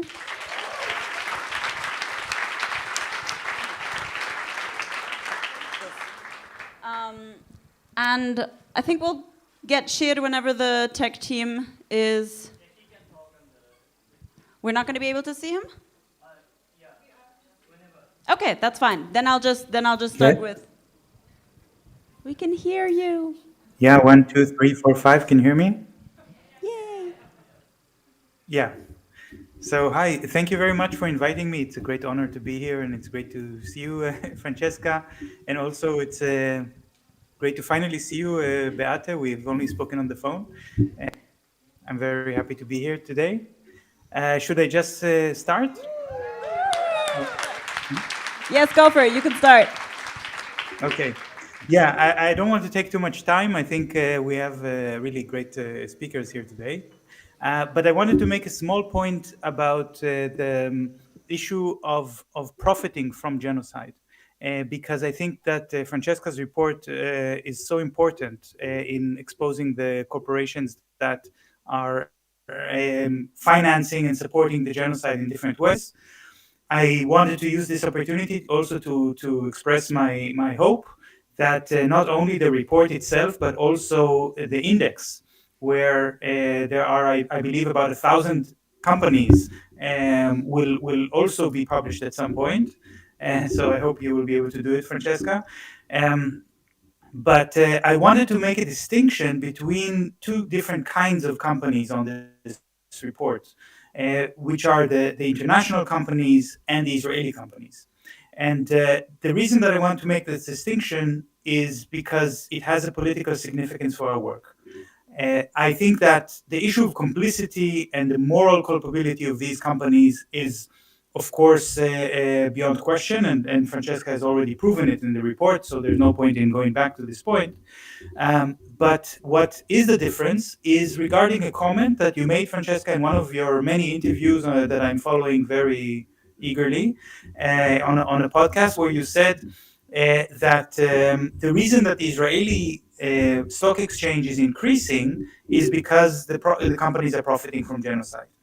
And I actually don't agree with you. I thought maybe we can have this opportunity to talk about this. I think absolutely the international companies, especially the German companies, but I let Beate speak about this more at length, like Rheinmetall or Diehl and MTU. These are companies that certainly profit from the genocide. But when we're talking about the Israeli economy, I think there's a different explanation. I think what we are now seeing in Israel is an overheating of the economy because of the very deep crisis, which is plaguing the Israeli economy. It's true that some arms companies are indeed making very high revenues. They're showing very high profits, like Elbit Systems and Rafael and IAI and some other companies. But the reason that they're showing high revenues is not because they found a business model that will make them rich, but rather because they are filling a gap which is created by the growing military embargo in the world. More and more countries are restricting certain components, and the Israeli government insists on killing and committing more atrocities and war crimes. They need for this a lot of components. There's one Israeli company that is the only company in Israel that makes detonators. And over the year 2024, this company share price increased by 2,000% because they can ask for any price that they want for the detonators. But this doesn't mean that the Israeli economy is profiting from genocide. It means that the Israeli government is basically printing money, you could say, by paying a lot of money to the reservists, to the soldiers, which is something that is unsustainable. It also turns the Israeli military into a kind of military of mercenaries, of people who are committing atrocities for money. And this money is then sent into the economy or goes into the circulation without having a place to be invested, because the same people who are getting this money, the reservists, they are not working in the civilian market anymore. So jobs are getting lost, companies are going bankrupt, educated and talented Israelis are leaving the country. And the result is that the circulation is going faster and faster, and this creates this artificial increase in the share price. At the same time, there is inflation. The cost of living is going very high. People are not able to afford it. I read the report that was conducted this morning. It was published this morning. It was a report of the Israeli Central Bureau of Statistics. 40% of the households in Israel are spending every month more money than is coming in and are relying on loans in order to finance their daily expenses. So this is another example of this system of overheating. And of course, it's not a sustainable economic situation. I think we should also talk about the complicity, not just of the banks that are willing to continue to underwrite the Israeli war bonds, which are financing, that allow Israel to continue to take loans and to finance the war machine, but also the credit agencies and the financial newspapers. Like, for example, in Germany, we have the newspaper Handelsblatt, which refuses to report to its readers just how bad the situation is in the Israeli economy. And so just normal Germans who are not necessarily making political decisions at all, and they are not necessarily aware that the funds, their pension fund or whatever, is invested in those companies in Israel, then it's of course a moral oversight, or more than an oversight, it's a moral failure of the German banks, who are not excluding these companies for ethical reasons and for legal reasons. But in the end, it's also an economic reason, because if the investors are not informed of the real risk, they're not informed of just how unsustainable the situation has become, the financial situation, then it's something that will eventually hit the pocket of those investors as well.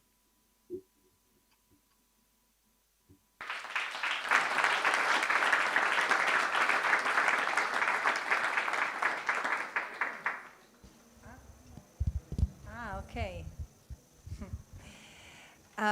Shir, first of all, it's so nice to have you here, because I'm really indebted to all the work you have done, and really also how you stand in this historical moment. And I really encourage everyone to listen to a speech, a presentation Shir gave recently. Maybe Shir, you can remind us of the context, but within I think it was a UN context, and it was brilliant. But just let me react to what you said first, because I just would like to clarify that I agree with you. And I didn't express myself clearly when I said what you captured, because it's true that I said, while there was a genocide ongoing, the stock exchange has gone up. But I've also said, while many Israelis were suffering and where the economy was not faring that well, and it's because there was a particular sector, and I didn't have that level of granularity that you're bringing to the discussion and explaining also the kind of rising price, because there is a sort of monopoly in the production of certain items, of certain weapons or components thereof. So we agree.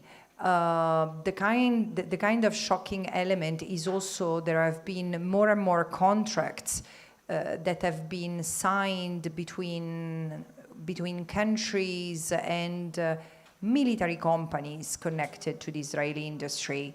I couldn't not notice that in particularly in June 2025 there is a significant increase in the stock exchange in Israel, and it was connected to the war in Iran. Israel's attack against Iran. So there is this sense that at every event of geopolitical significance, if there is more violence inflicted, military violence, there is someone who's profiting from it. But I would like to take a step back and also explain to the audience, and very, very briefly, the essence of my report. Why do I speak of an economy of occupation that turns into an economy of genocide?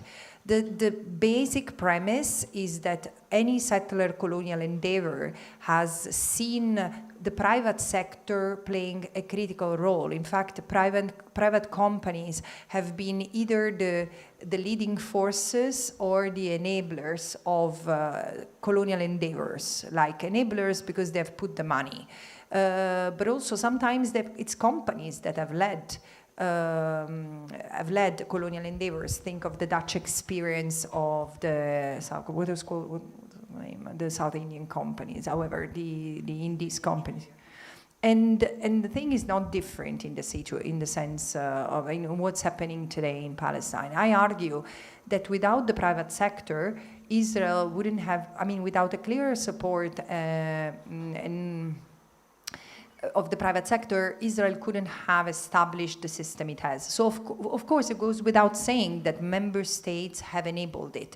And I'm analyzing it, the state's complicity and state's responsibility in my upcoming report. But I really wanted to turn the attention toward the private sector, because we need to understand what we are made up of as a global society, understand, especially because there are certain companies, certain multinationals which have more power than sovereign states. And this is the reality. So I argue in the report that there are two critical pillars of Israel's enterprise in the occupied Palestinian territory, and one is displacement and the other is replacement. And the other thing you should know is that by private sector, I don't mean just companies.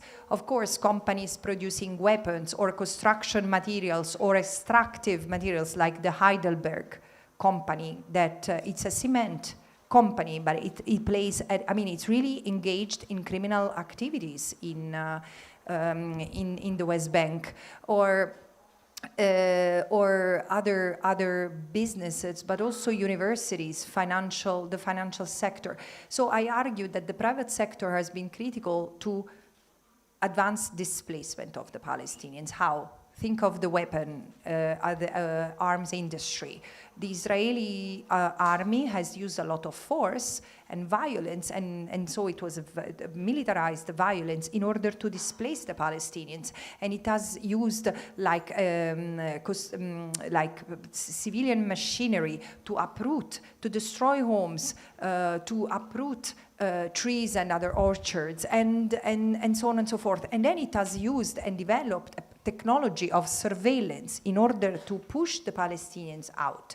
And once the Palestinians have been displaced, but could be any colonized people, and there has been a replacement. They have been replaced. So the space that was cleared was replaced with colonies where there were villages, illegal colonies where there were villages, roads and railways and electricity grid or a water pipe. All this infrastructure has been built it has been built by substitution. And again, think also of the tourism industry. That includes the services of businesses like Airbnb and Booking.com. I mean, if you look at Airbnb and Booking.com, on their websites, they promote settlement properties, and they even announce us as, in the French-speaking neighborhood or lovely English-speaking neighborhood, and then it's Gilo, which is one of the most a horrible environment for the Palestinians, where the dispossession continues because of Gilo's block expansion. And these would not have been possible. So there have been like the Spanish CAF company helping to build the rails, and other companies. Not only they've not disengaged, but some, they've stayed engaged, including during the genocide. Like think of Volvo, think of Caterpillar, think of Hyundai. Their machinery have been used to complement the work of the military sector, which has devastated Gaza with 80,000 plus tons of bombs. But then this machinery has been used to pulverize Gaza. And this is why I'm saying, and I cannot accept what people, the CEO of Volvo says, yeah, but we have just sold. You should have sold your machinery to Israel. And the moment you understand what Israel is doing, you have to sue them for damage, because they are really putting your logo on their genocidal machinery. And so for universities, right? So now it's time to use this for two purposes. First of all, there is the People's Tribunal, which I think is always the more effective, because we are consumers before being citizens. And so there is a need to divest or a need to take a step against all businesses that are complicit with this. You just don't get. Can you survive? Can you travel like our grandfathers without using Airbnb and Booking.com? Of course you can. So do that.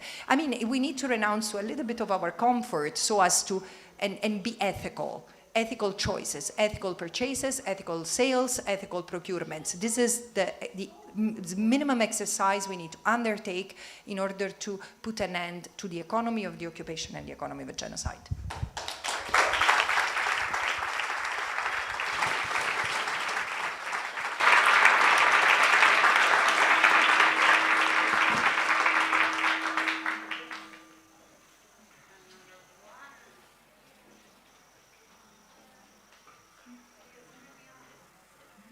Hello. Okay.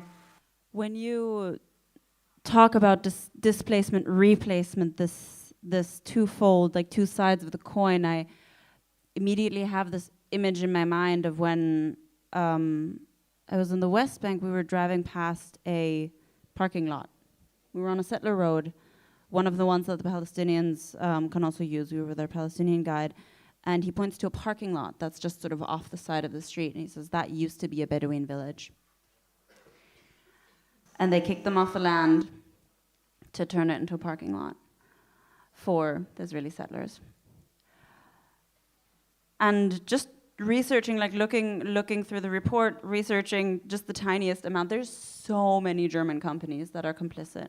Heidelberg Cement is one of the really big ones. Heidelberg Materials, I think it's now called, but also there's just multiple solar panels are made in Germany that are then used in illegal settlements in the West Bank that then get used where then the electricity goes into settlements or gets put into the Israeli grid. I want to go for a second, though, to what we know as like the most pertinent of the German exports to Israel, which is the weapons exports. And Beate, you really do a lot of work around trying to stop the German weapons exports. And recently, Merz, our dear beloved chancellor, I hope you can hear the sarcasm dripping, claimed that, Germany is not actually going to be exporting any more weapons to Israel, which, is that propaganda? What's up with the German weapons exports? Tell us. Ja, natürlich. Ist es an? Hört mich jeder? Also Entschuldigung, dass ich spreche nicht so fließend Englisch, ich verstehe euch alle, aber das mit dem Sprechen wird dann nicht so in den komplizierten Fällen. Also, wir schicken natürlich noch Waffen nach Israel. In Deutschland ist es etwas komplizierter. Wir unterscheiden nicht wie andere Länder, die sagen, das sind Waffen oder Kriegswaffen, sondern wir unterscheiden in Deutschland zwischen schlechten Waffen und guten Waffen. Die schlechten Waffen, die schicken wir jetzt nicht mehr. Also die schicken wir... Also wir haben angefangen, also meine Klage, die ich initiiert habe mit einem Deutsch-Palästinenser und seiner Familie in Gaza, die läuft seit dem 19. Februar 2024. Das hat hier bestimmt niemand mitbekommen und Francesca hatte das letzte Mal auch gesagt, wo sind denn die ganzen Juristen? Die sind hier, aber die laufen halt auch so wie ein U-Boot. Also die Presse berichtet nicht über uns und berichtet auch nicht über die Fälle. Und da habe ich mit der Iris halt angefangen im Februar 2024 über die jüdische Stimme. Und wir haben hier mit einem deutsch-palästinensischen Arzt und seiner Familie in Gaza die erste Klage gegen Waffenlieferung angestrengt. Das war im Februar 2024, am 19. Februar genau. Und das wurde vom Gericht erstmal so ein bisschen so abgetan, ja, alles nicht zulässig. Aber dann kam es auf einmal doch, dann kam die Klage von Nicaragua, die kam am 6. März 2024 und ab da hat Deutschland dann Tatsache keine Kriegswaffen mehr geschickt. Was Kriegswaffen sind, das sind jetzt wie die Panzerfäuste. Soll ich erstmal Halt machen kurz? Sorry. Oh, you're struggling. Okay, so what Beate just said that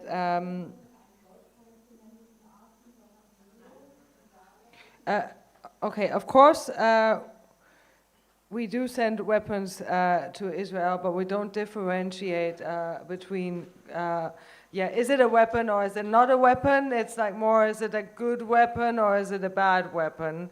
And that's where it differentiates. So basically Germany is allowed to send weapons to Israel as long as they're good weapons.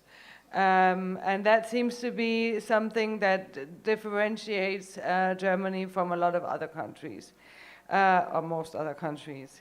And then also since last year, February, there's been a court case basically confronting the sending of weapons to a conflict zone from Germany that has not, I think by two Palestinian individuals, right, father and son, yeah.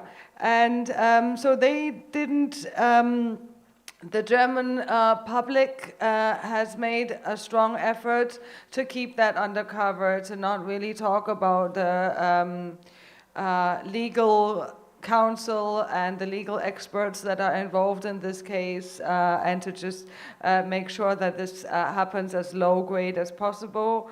It was initiated, as already said, by this Palestinian father and son, and also by Iris from Jüdische Stimme and Beate.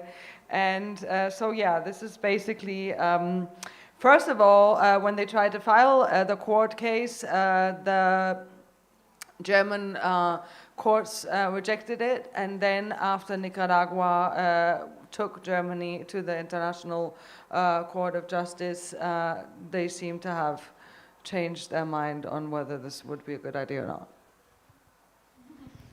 Thank you.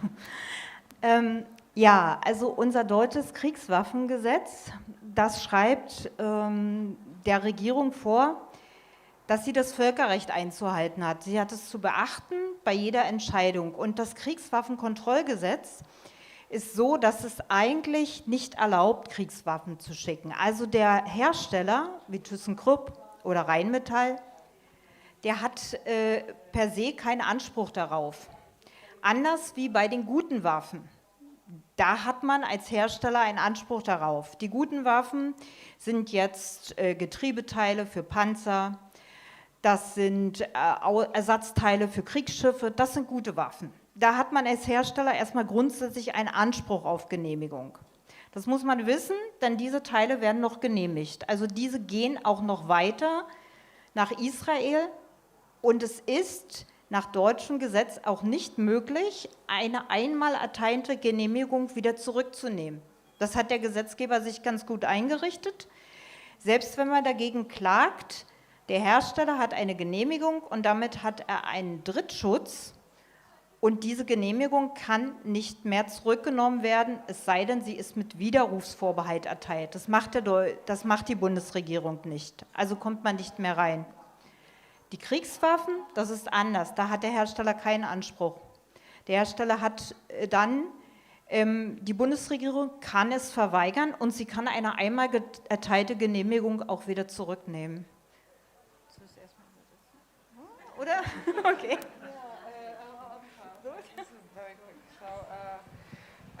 Germany basically has signed a weapons control law which prohibits Germany from sending bad weapons to other countries. So they're not allowed to send certain weapons into conflict zones, especially bad weapons.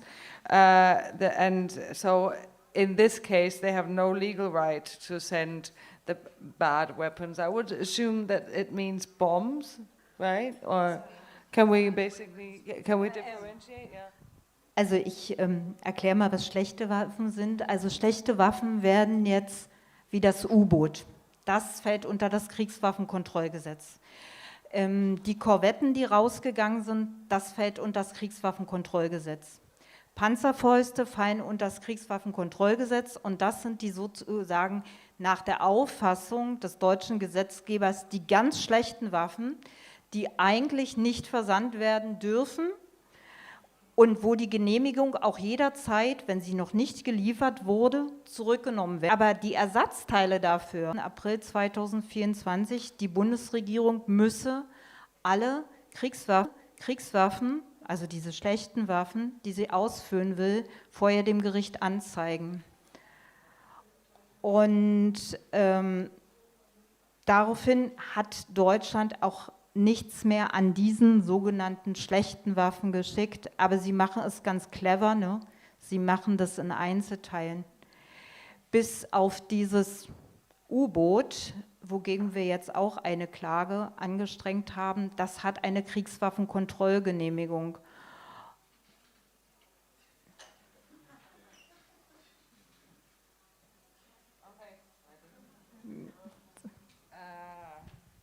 Okay, so now we basically learned the very interesting differentiation between good weapons and bad weapons. Bad weapons are submarines, corvettes, and bazookas. Good weapons are basically weapons that haven't actually really appeared in a piece so far. So they are parts of the weapon. So Germany is allowed to send the different assemblement, components, exactly, components of weapons to a conflict zone, which will then, I guess, there or close to the conflict zone will be assembled together.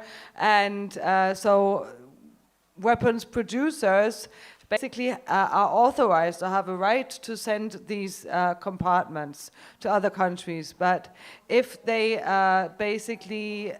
if they send bazookas, corvettes, or U-boats, so certain weapons products declared as bad weapons, then the government would be able, the German government would be able to revoke their authorization and say you can't send it even if basically an order has already been placed. Yeah, so if the company would maybe say, but Israel has ordered these weapons, and if we now don't send them, we're basically breaching contract. In the case of bad weapons, Germany is allowed to say, okay, we can revoke that. You're not allowed to send them, whether the order has been placed or not.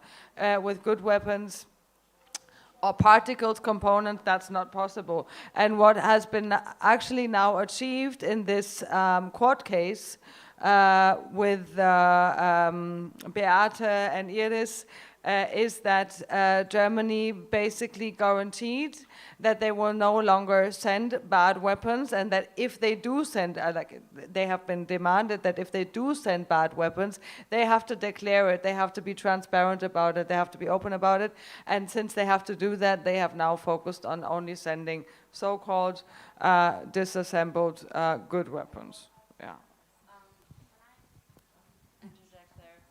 There one, which is crazy also the way how these companies and the law really work very, very hard and overtime to obscure the ways that these deals go. To be like, oh no, it's totally like we're not selling a tank, we're just selling like the tank in 3 different parts. Now it's fine.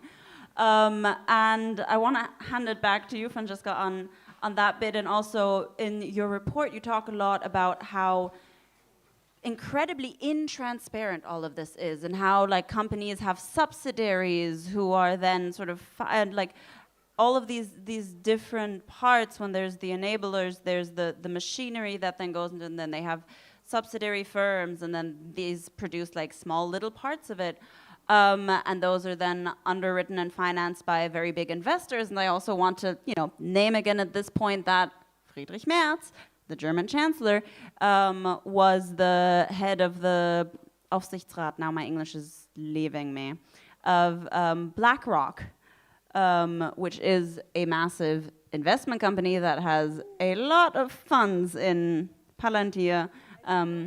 Yes, oh, he was head of the German division of supervisory board. And I can yell, but maybe it's better if I have the microphone. Hello. Okay.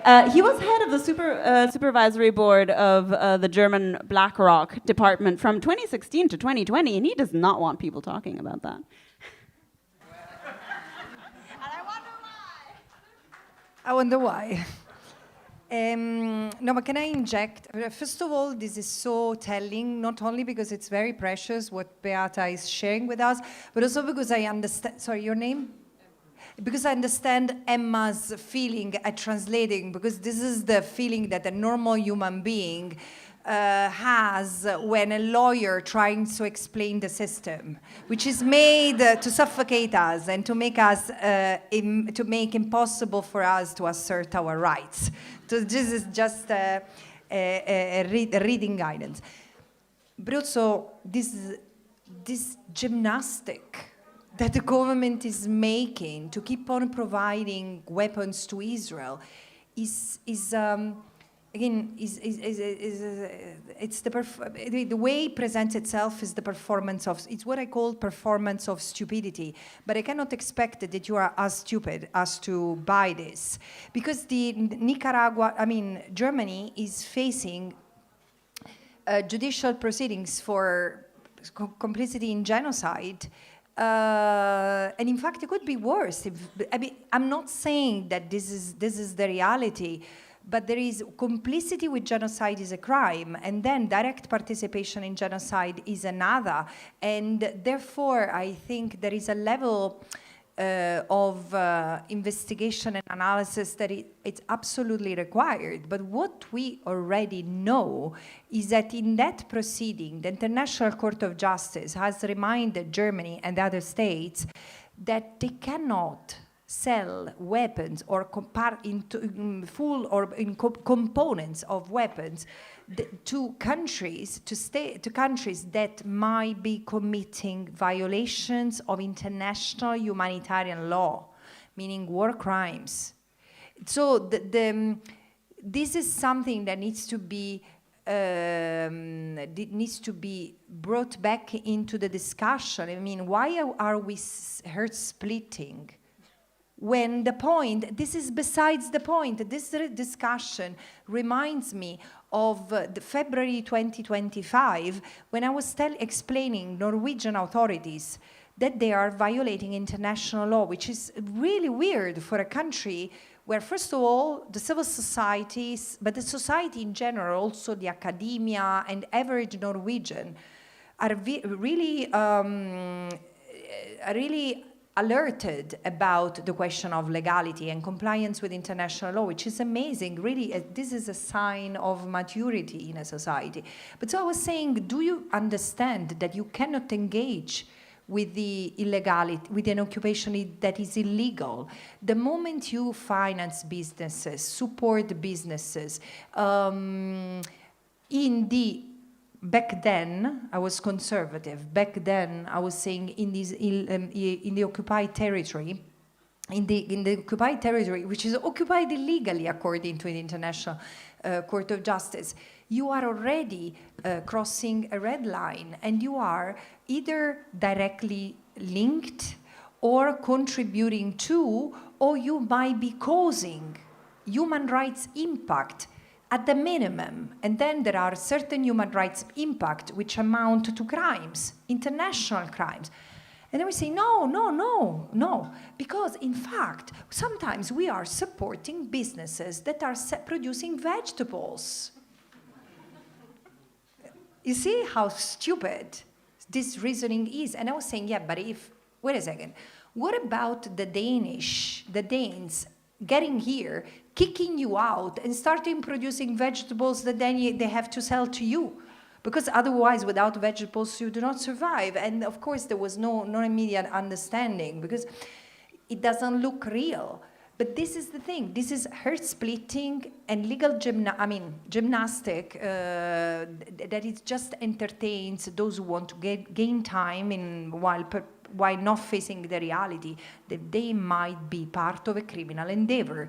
And this is why I think you need to get bold, really, and go bold there and say, this is this is herd splitting, and not to say this is BS. This is herd splitting.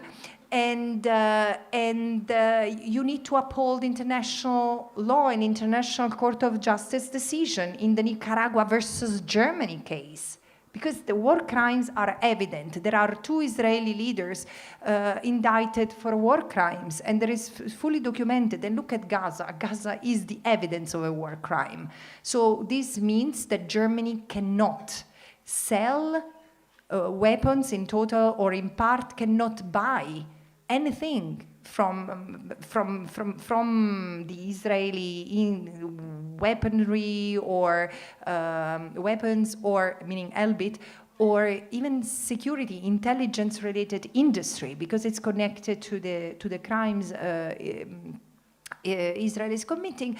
But also, this is just the beginning, because then there is a full spectrum of responsibilities, which include not trading, not aiding and assisting a country that might be committing international wrongdoings, let alone crimes. So there is a responsibility, a liability for people who takes decisions. So this is something to tell to people in government, to tell businesses, you risk to go to jail because of your your role in aiding and assisting those crimes. So, and I wonder whether this plays a role in the legal proceedings you are involved in. Ja, leider spielt das keine Rolle. Das kann ich jetzt so sagen, weil was der Deutsche macht, macht er gründlich. Also es ist schon so, dass wir bei den verschiedenen Waffen, also die Kriegswaffen, sind wir am Verwaltungsgericht Berlin. Nehmen wir die Ersatzteile für Panzer, sind wir am Verwaltungsgericht Frankfurt am Main. Ich klage auch gegen die Drohnenüberlassung. Da war ich dann, habe ich das auch in Berlin angestrengt. Da hat man mich dann verwiesen, das Verfahren abgedrängt. Da habe ich in Köln geklagt. Jetzt mittlerweile. Ja. Ich sage noch den einen Satz schnell zu Ende. Mittlerweile bin ich jetzt am Oberverwaltungsgericht Münster. Also ich komme rum, weil jede einzelne Norm, also jedes einzelne Teil, ob Ersatzteile, Drohne, U-Boot, Kriegswaffe, ein anderes Gesetz hat oder eine andere Zuständigkeit.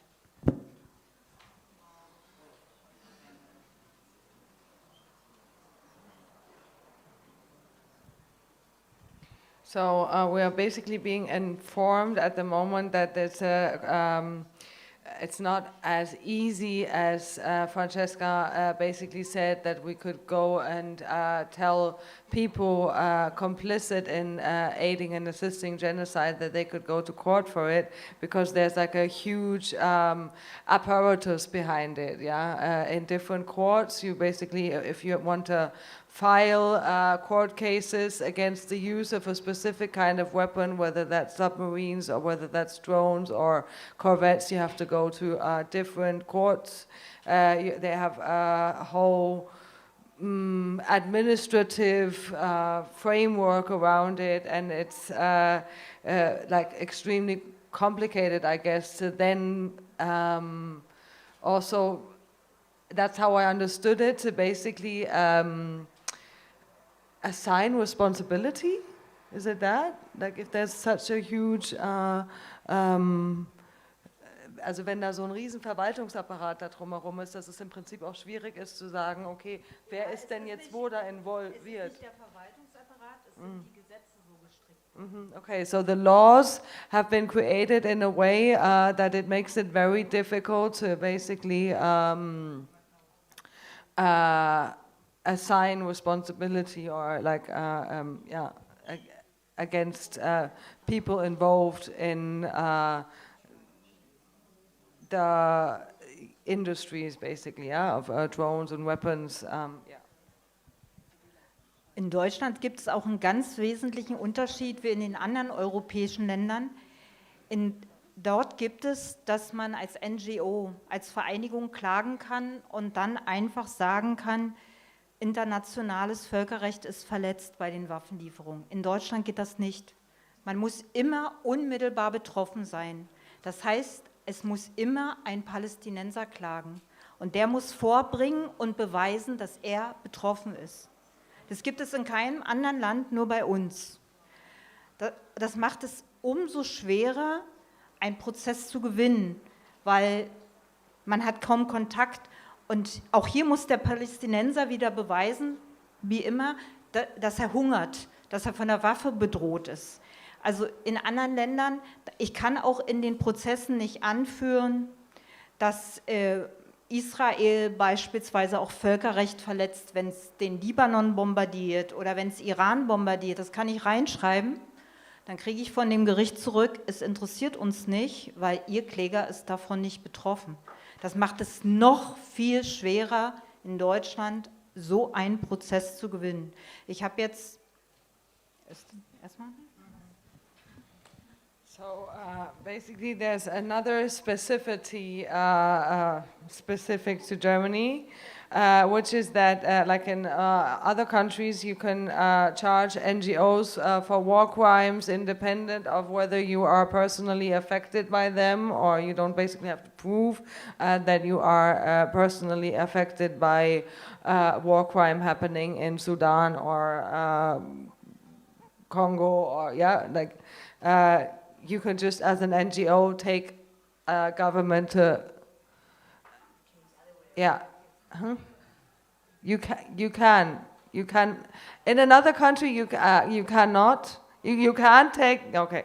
In another country, you can take the government to court. In Germany, you can't. So in Germany, you basically have to prove that you are in some way personally or directly affected by the war crime. So basically here in Germany, if we want, if in the courts you want to raise the issue of the war crimes, the genocide in Palestine, it has to be a Palestinian.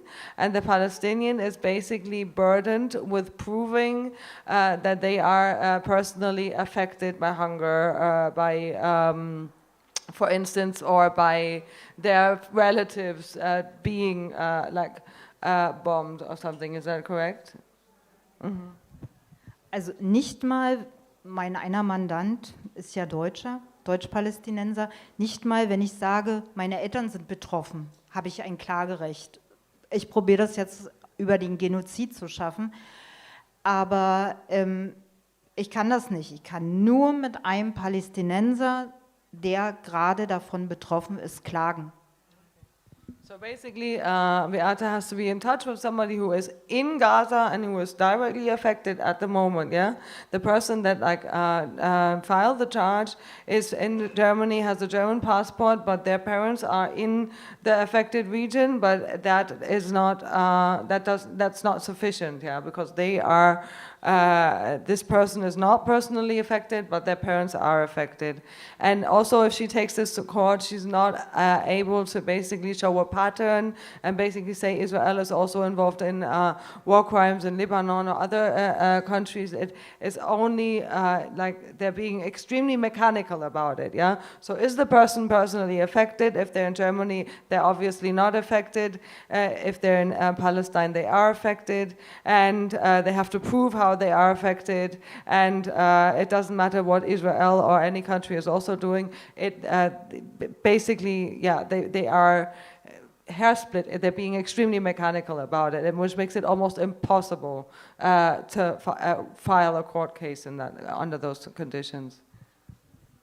Und dann noch ein Fakt, wo wir jetzt auf diese Beteiligung der Unternehmen kommen. Also beim U-Boot, da klage ich jetzt nicht nur gegen die Bundesrepublik Deutschland, natürlich auch gegen den Hersteller. Ich habe dann also 2 Großkanzleien sitzen und ThyssenKrupp findet das natürlich nicht schön, wenn sein U-Boot nicht rausgehen darf. Also man hat nicht nur die deutsche Regierung, sondern man hat auch das Unternehmen dann da sitzen auf der anderen Seite. So, and what adds to this being an extremely unpleasant business is that you're not basically only going against the German government that is complicit in war crimes, but also, for example, if we were to talk about submarines being produced by ThyssenKrupp, then it's also ThyssenKrupp that's going to be present in the courtroom as an affected party. And so you have like the legal counsel and an extremely probably well-funded legal counsel that is going to do anything that they can to basically prevent this court case of having any viable success. Yeah, so they're tough cases.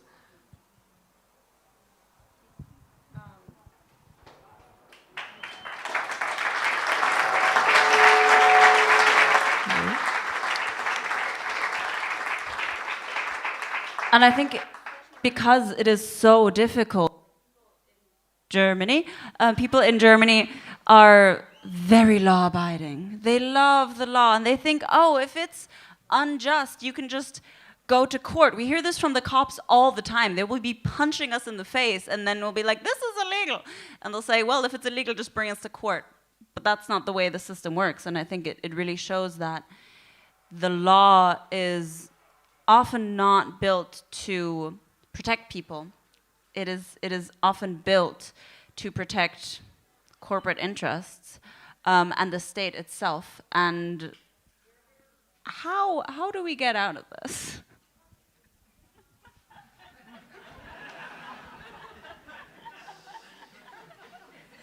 What is share? You can also turn on the video. Share, please help. Your friend. I'm your friend. No, you don't see me?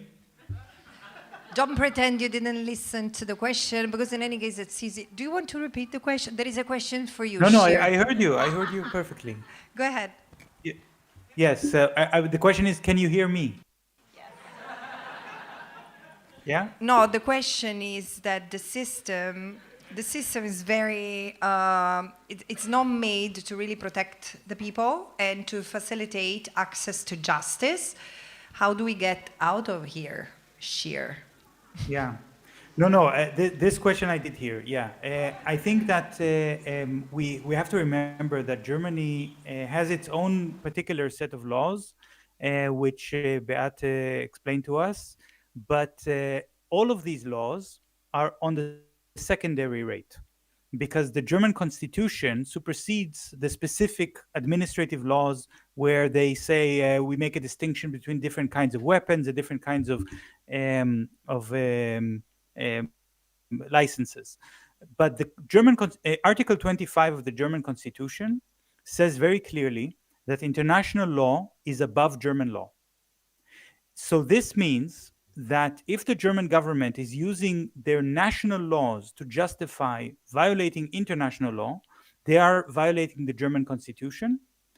And this creates a responsibility, an obligation, in fact, for the German officials, the ones who execute those orders they get from the government or from the administrative bodies, to refuse to obey illegal orders.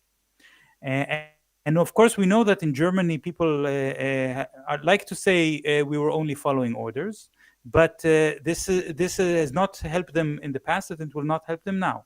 The law is very clear. This means that dock workers are not allowed to load weapons on ships. Train workers are not allowed to carry weapons on trains. Now, I want to also refer to something that Beata mentioned, the difference between the export licenses to which were already given to weapons of different kinds, and when the government is saying these we cannot cancel anymore, or the corporation says we cannot cancel them anymore because we have made an obligation. I want to remind you that in February 2024, this is more than a year ago, the state of Wallonia in Belgium decided to revoke the export permit for explosives to the Israeli arms company Elbit Systems. Now, these explosives were not even classified as weapons. They were classified as dual-use items. So if we're talking about the difference between what Beate calls bad weapons and good weapons, or the German government is calling them like weapons of war and other military equipment, dual-use items is even more of a category towards civilian products. And the Belgian government, the government of Wallonia in Belgium said that these weapons, the permit is revoked. They are not allowed to sell them. So they informed the company they cannot send the explosives. And at that point, the Israeli company, Elbit Systems, could have sued them. They could say, we signed a contract with you and you broke the contract. But Elbit Systems didn't sue. Of course they didn't sue, because they knew very well, and they still know, that they would lose. International law is very clear. They're not allowed to buy weapons. And it will only create a precedent that will make it more difficult for them to get weapons from other countries. So I think that the way out is not, as you say, Francesca, I completely agree, splitting hairs is not the issue. The issue is that there is both a moral and a legal obligation for the Germans to take action. And if the government is violating the law, then the people should not obey illegal orders from the government. Can I?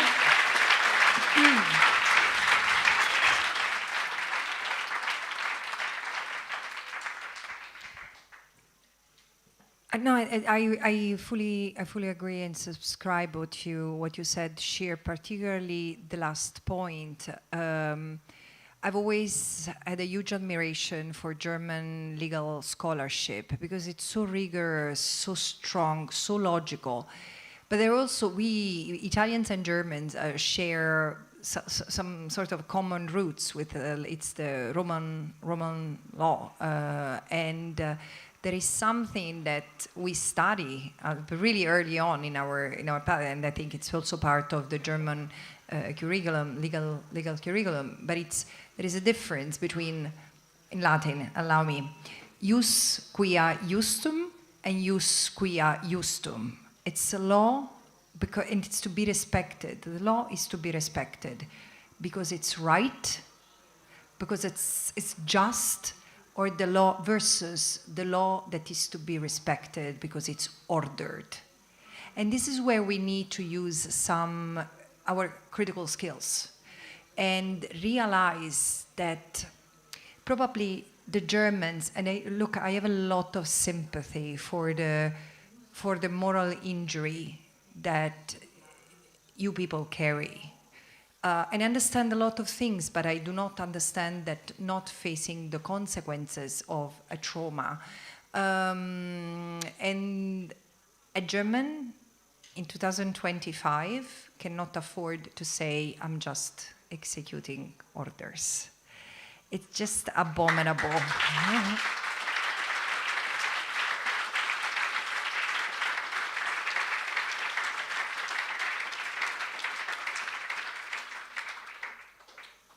And this is where I think that it's not about accepting to be, so there is something that needs to change in the public discourse. There is a lot of fear. There is a lot of fear. And again, this is something cultural, that I come with my super uber Mediterranean explosiveness, and I do understand that it's a cultural thing, so people process things in a different way. But there is a level where you stop. I mean, you have to challenge yourself. You cannot hide behind your fears. Also because we have already been there. And silence in the face of a genocide, all the more worse, denial of a genocide because we don't want to take responsibility.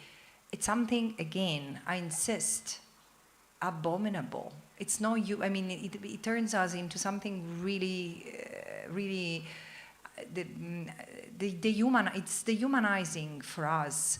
And this is what there is a very virtuous exercise that lays in doing the right thing. It's so liberating. Liberate the words, liberate. So we need to continue to create that sense of a moral barricade where people can come and can strengthen both the protests, but a sense of awakening that this moment is provoking. Because if you read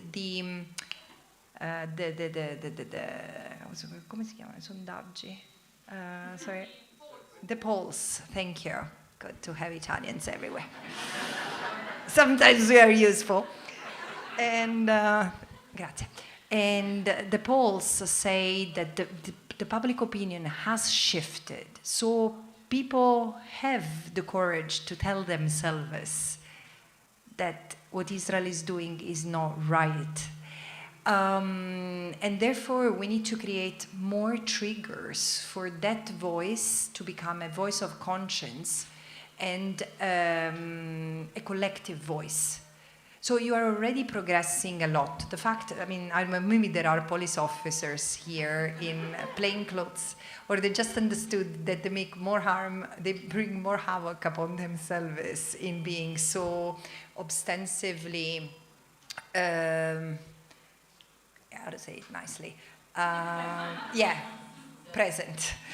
But you see, I mean, things get very, I mean, sometimes we need to reach the bottom in order to find the strength to push ourselves up. But there is something really real about that. Keep on, I know it's hard, but you are provoking an incredible change in this society. And this is, I'm sure that if everything goes well, in 20 years' time, we will look at it as an historical moment where Germany has also come to terms with its past in a more in a less traumatic fashion, in a more cathartic fashion, liberating itself also of the demon of obeying the laws just because they are ordered instead of being just.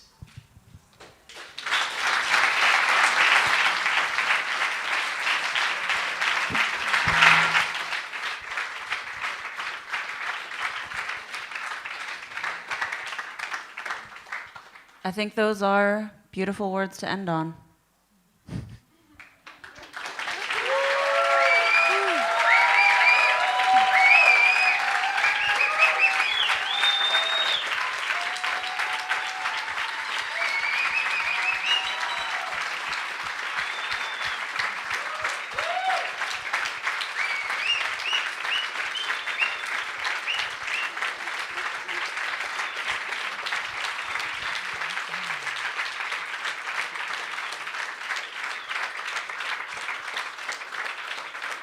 Maybe if you treat me so well, I might not come back.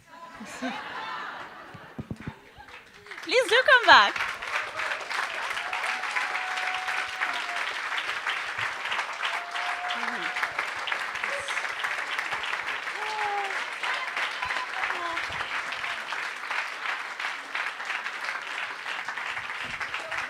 Yes. Thank you, Francesca. Thank you, Beate. Thank you, Emma. Thank you, Cher.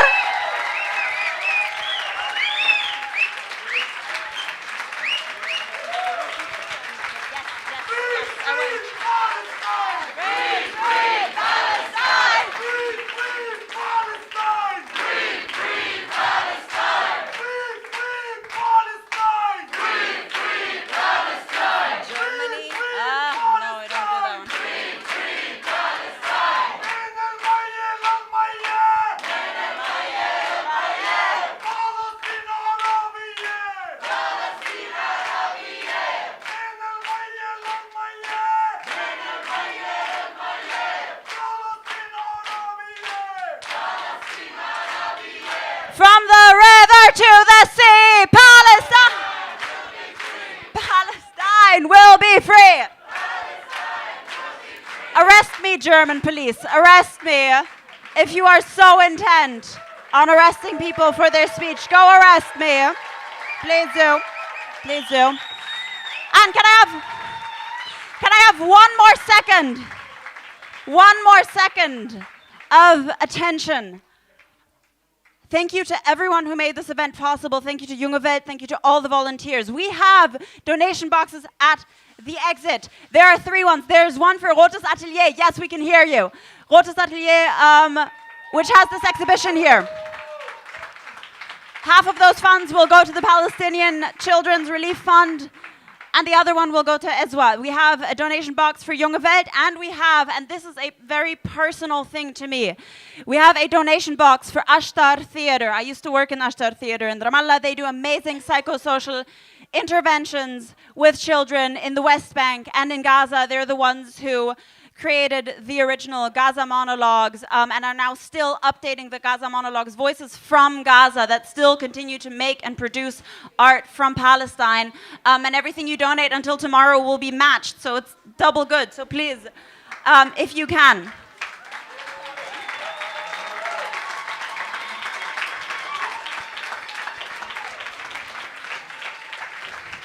I also want to use a second to shout out the brave activists who took direct action against Elbit Systems earlier this week.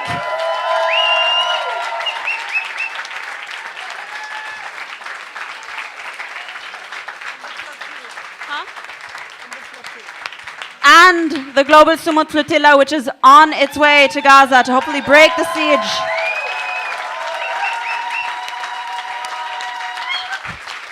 It is so important that we keep on speaking about Palestine, that we never stop speaking about Palestine, but that we also do more than just